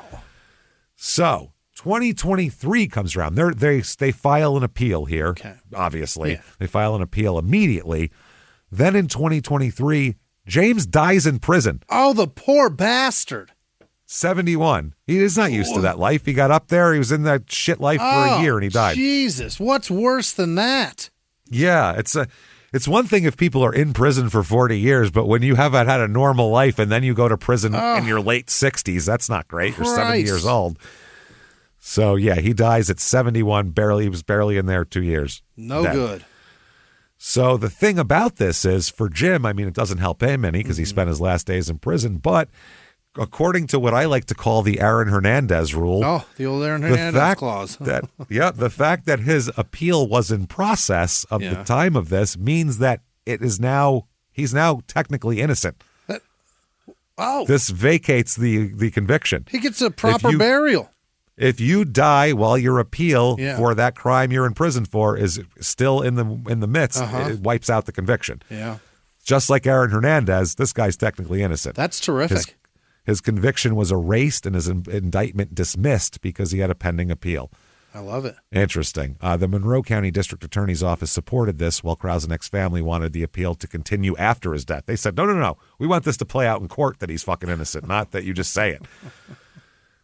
And the one guy said, quote, Jim Krausenek is now technically after death managed to escape conviction. His family isn't happy with that. They wanted a real review of the case. Yeah. Interesting. Appellate judges declined to, they said, meanwhile, the question of whether the conviction would withstand an appellate challenge has gone unheard and unconsidered. Appellate judges declined to hear the appeal, deciding that New York precedent firmly establishes the posthumous dismissal without further litigation. They're like, he's fucking dead. We're not wasting money on this. Done. Now, the house itself is considered a 3-bedroom, 3-bath now. I don't know what they changed it. Yeah. I'm not sure. 2,057 square feet. It's at 33 Del Rio Drive in technically Rochester, because that's the same thing. Yeah. Sold in 2023 for $372,000. So not even that much. Yeah. Not even that much, actually. That's pretty good. Not bad. So unless a murder ruins the fucking price, you know what I mean? That'll screw everything up. Yeah. Maybe that's what they did. Remodel after a murder. Have to, yeah. Made a bigger master bedroom, knocked one of the bath. Yeah, that makes sense. Probably that's what people do, so it's more sellable. But that is Brighton, New York. What everybody. A place. Don't go. That is. You'll be framed for murder. You could be framed for murder, or have to watch a man fart while he makes pizza. One of the two. It's not good either way. The result is not great. Leave your boat shoes elsewhere. Oh, God, do not bring boat shoes to this town. You'll be in cuffs before you fucking know it. So there you go. This is one of the shows we did for a live show this year. Yeah, that's right. And it was a lot of fun to do live. And, we hope you guys enjoyed it. I put more detail in. I found a lot more stuff. The live show, we don't have 2 hours and 40 minutes to do it. So you guys would be asleep at 2 hours and 40 minutes. So at a live show, it's weird. It'd be like 11 o'clock at night. It'd be like, Jesus Christ, I got up for work today. So, that's good. So we do it now and can add some extra detail, some extra context to it. Hope you enjoyed it and hope you enjoyed the live shows this year. Thank you so much for coming out to those live shows and seeing us. Speaking of that, I would like to read off a list of live shows. First of all, if you like the show and you want other people to know about that, please, and we beg you, please, tell the world about it. Get on whatever app you're on and give us 5 stars and help us out a lot. Head over to shutupandgivememurder.com. Get your tickets for live shows. 2025 live shows are live and available. Yeah. Here we go. Let's go down the list. February 7th in Pittsburgh. Yes. Get those tickets right now. It's a big fucking theater. Yeah, Fill that huge. bitch up. Let's make a showing. Not to put pressure on you, but basically we look at things and we look at how things sell. And if that's a half-empty building, we ain't coming back to Pittsburgh. So if you want us there, fucking buy tickets. Yeah. The next night in Columbus, February 8th, May 16th in St. Louis, the Pageant, beautiful theater there. May 17th in Chicago at the Riviera. Oh, baby, bring me home. I love it. Not that I'm from Chicago, but I like Chicago. It's a great place. September 6th, we are in San Diego at the Observatory. September 7th at the Irvine Improv in Irvine, California. September 19th, we are, I can't give that one out yet. That's coming out soon. That's our mystery one. Yeah. You'll understand exactly why when you hear where it is and when our tickets went on sale. It's in the Midwest, so be prepared. Be prepared here. It's driving distance to Grand Rapids, which is the next day. Grand Rapids, Michigan, with people seem super excited about that. October 17th, Portland, back in Portland at the Newmark. Can't wait for that. The 18th, we are in Seattle, which is fun. That is Seattle at the Moore, which is a beautiful fucking theater. Yeah. That's where you go see cool, fancy people, and we're going to be part of that. Then on the December 12th, we'll be in Philadelphia, back at the Fillmore. Love that place. Yep. And then December 13th, ending it all out in Washington, D.C. for one there. By the way, those are all Friday, Saturday shows, except for the Irvine Improv, which is on a Sunday, because comedy clubs are twats and they want you to fucking want you to do 2 shows in a night. Weekend, and we're not doing that. So there you go. You got us on a Sunday. Sorry about that. Treat it like Beetlejuice. They want me to do 2 shows. I'm not doing 2 shows in a night. I'm not doing 2 shows. I can't do it. That's exactly what it is. That's the exact conversation we had with our agents about 2 shows. You just can't do it. It's all fucked up. So thank you so much for that, and thank you for buying tickets. Shutupandgivememurder.com. Get them quick because they go fast, especially the good ones. They go real fast. So get those tickets and come hang out with us. A lot of beautiful places, beautiful venues this year. Awesome. Also, in addition to shutupandgivememurder.com, head over to patreon.com/crimeinsports. Get all your bonus materials. Holy shit, there's so much. Great, Anybody $5 a month or above, you get the whole back catalog, new shit all the time, hundreds of episodes you've never heard before, bonus stuff, new ones every other week, including this week, where obviously One Crime in Sports, One Small Town Murder. You get it all, baby. For Crime in Sports this week, we are going to talk about personal ads again, back by popular demand. Let's hear what people were looking for back in the newspaper days, when you just be like, I'm going to find a person. Let me put an ad in the paper. Find that out. And find out. Oof. Then for Small Town Murder, we are going to talk about the West Memphis 3, and we'll do a few episodes of these that will spread out over time with them, and we'll break it into sections. This is going to be, how the fuck did this even happen? What'd you do? We're going to talk about that. What happened? How did this lead to this point of even having to make a goddamn documentary, never mind 3 of them? It's like walking into a kitchen and somebody there's cake all over the floor. You just go, what'd you do? I didn't even know we had cake. What happened? Didn't even know there was cake, and you've ruined it already. Why is it like this? So we'll talk all about that, and we'll talk about more, definitely. That's patreon.com/crimeinsports, and you get a shout-out at the end of the show, which is going to happen in 1 second here. Also, you definitely want to follow us on social media at Small Town Murder on Instagram, Small Town Pod on Facebook. Find us, hang out with us, keep coming back for more and more. That said, Jimmy, hit me with the names of the most wonderful people in the world who would never, ever hire a hack pathologist to frame us for murder. Jimmy, hit me with the list right fucking now. This week's executive producers are Jennifer Yates, Larry Butterfast. Happy birthday, Larry Bear. Happy birthday, Holy Larry. Shit. Thanks for that Jameson, bro. Jake Young, Jordan Bennett, and Simon. They're moving back to England. Did you know that? Are they really? They are. Oh, shit. We won't see them anymore. No. We'll see them them once down in a from while. Canada all the time. Yeah. That's all right. They're going to pop over to a couple before Different they go. weird accent. That's fine. Courtney Jadile. Jadile. I'll bet it's still Yiddly. Right. Yeah. Erica Gerstenberger's sister, Sabina. I don't know her last name. Erica didn't give that. Maybe it's Gerstenberger. Wants us to know. Well, I think Erica's married. We don't know. We don't know.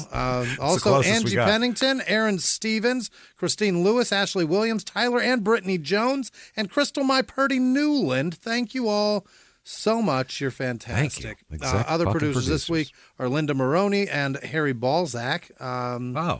Probably not. You know, I'm sure. You get it. Could be. Or Linda's Harry Balzac. I don't know. Maybe it's Linda. She's got a nice sack Good on for you, Larry. Linda. Larry Balzac, we'll call her from now on. Linda and Harry is Larry. All right. Peyton Meadows, Janice Hill, Natalie Austin-Baugh. Happy birthday. Happy birthday. Jenna wanted us to tell you. Julia Reynolds is holding space, James. I don't know if you know, I'm very annoyed by that fucking, I don't even know what it means. It doesn't mean a fucking thing, and people have now begun saying it, and I want to choke people when they say it. It's the dumbest fuck. I'm holding space for that. You sound like me now. Fucking kick you. Roxanne, Ewoks. Hanging out with me too much. I'll fucking kick you. Probably.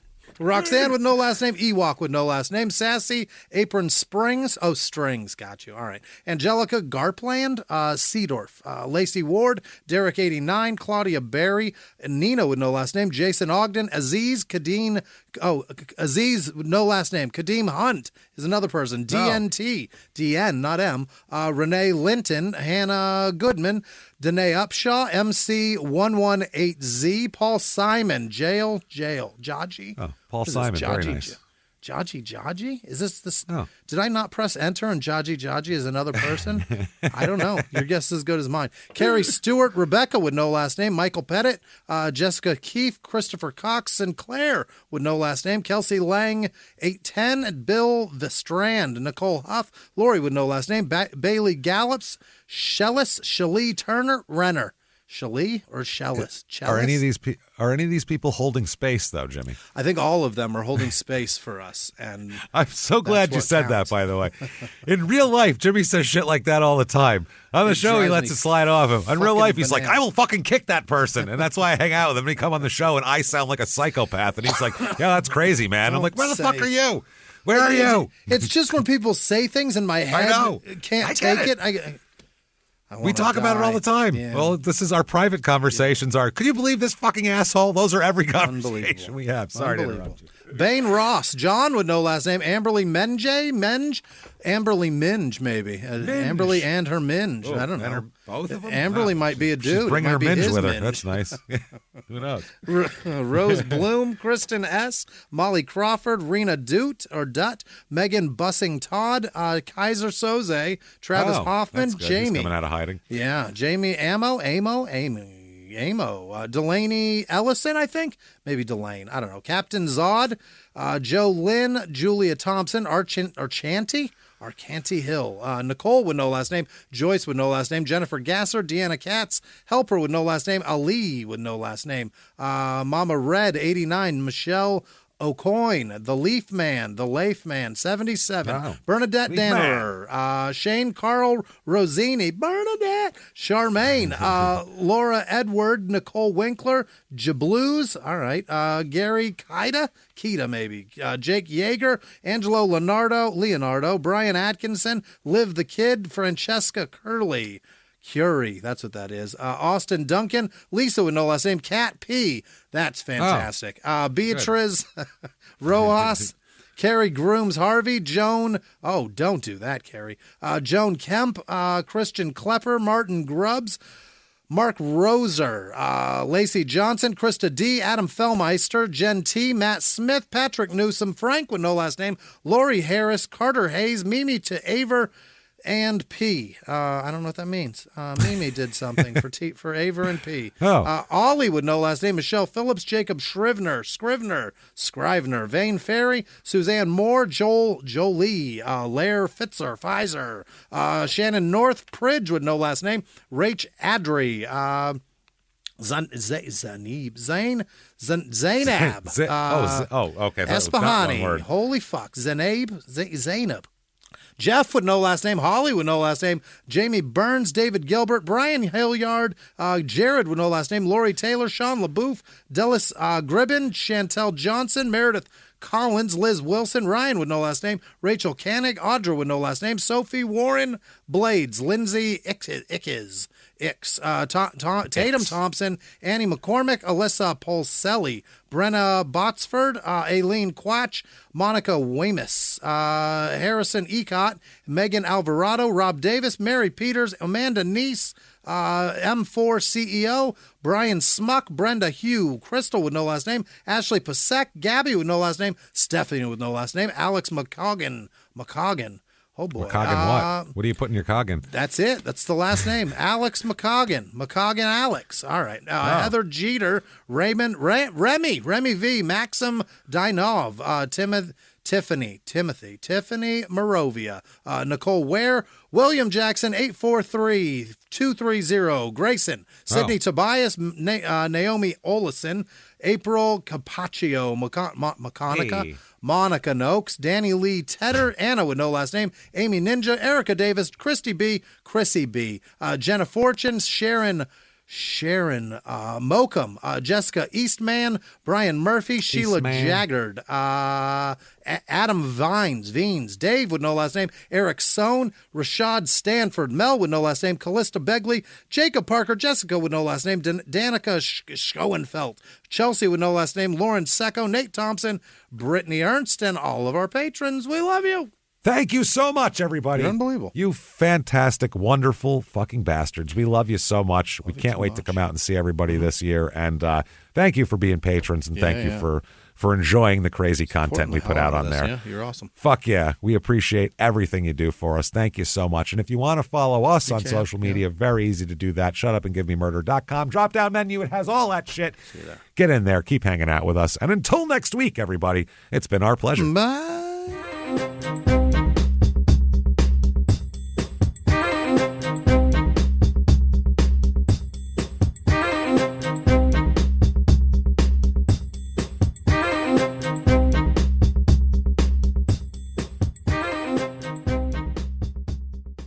If you like Small Town Murder, you can listen early and ad-free now by joining Wondery Plus in the Wondery app or on Apple Podcasts. Prime members can listen early and ad-free on Amazon Music. Before you go, tell us about yourself by filling out a short survey at Wondery.com/survey.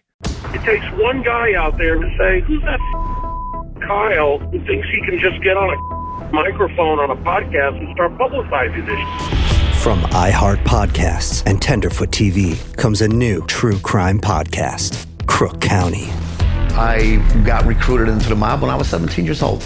Meet Kenny, an enforcer for the legendary Chicago outfit. And that was my mission, to snuff the life out of this guy. He lived a secret double life as a firefighter-paramedic for the Chicago Fire Department. I had a wife and I had 2 children. Nobody knew anything. People are dying. Is he doing this every night? Torn between 2 worlds. I'm covering up murders that these cops are doing. He was a freaking crazy man. We don't know who he is, really. He is my father, and I had no idea about any of this until now. Welcome to Crook County, available now. Listen for free on the iHeartRadio app, Apple Podcasts, or wherever you get your podcasts.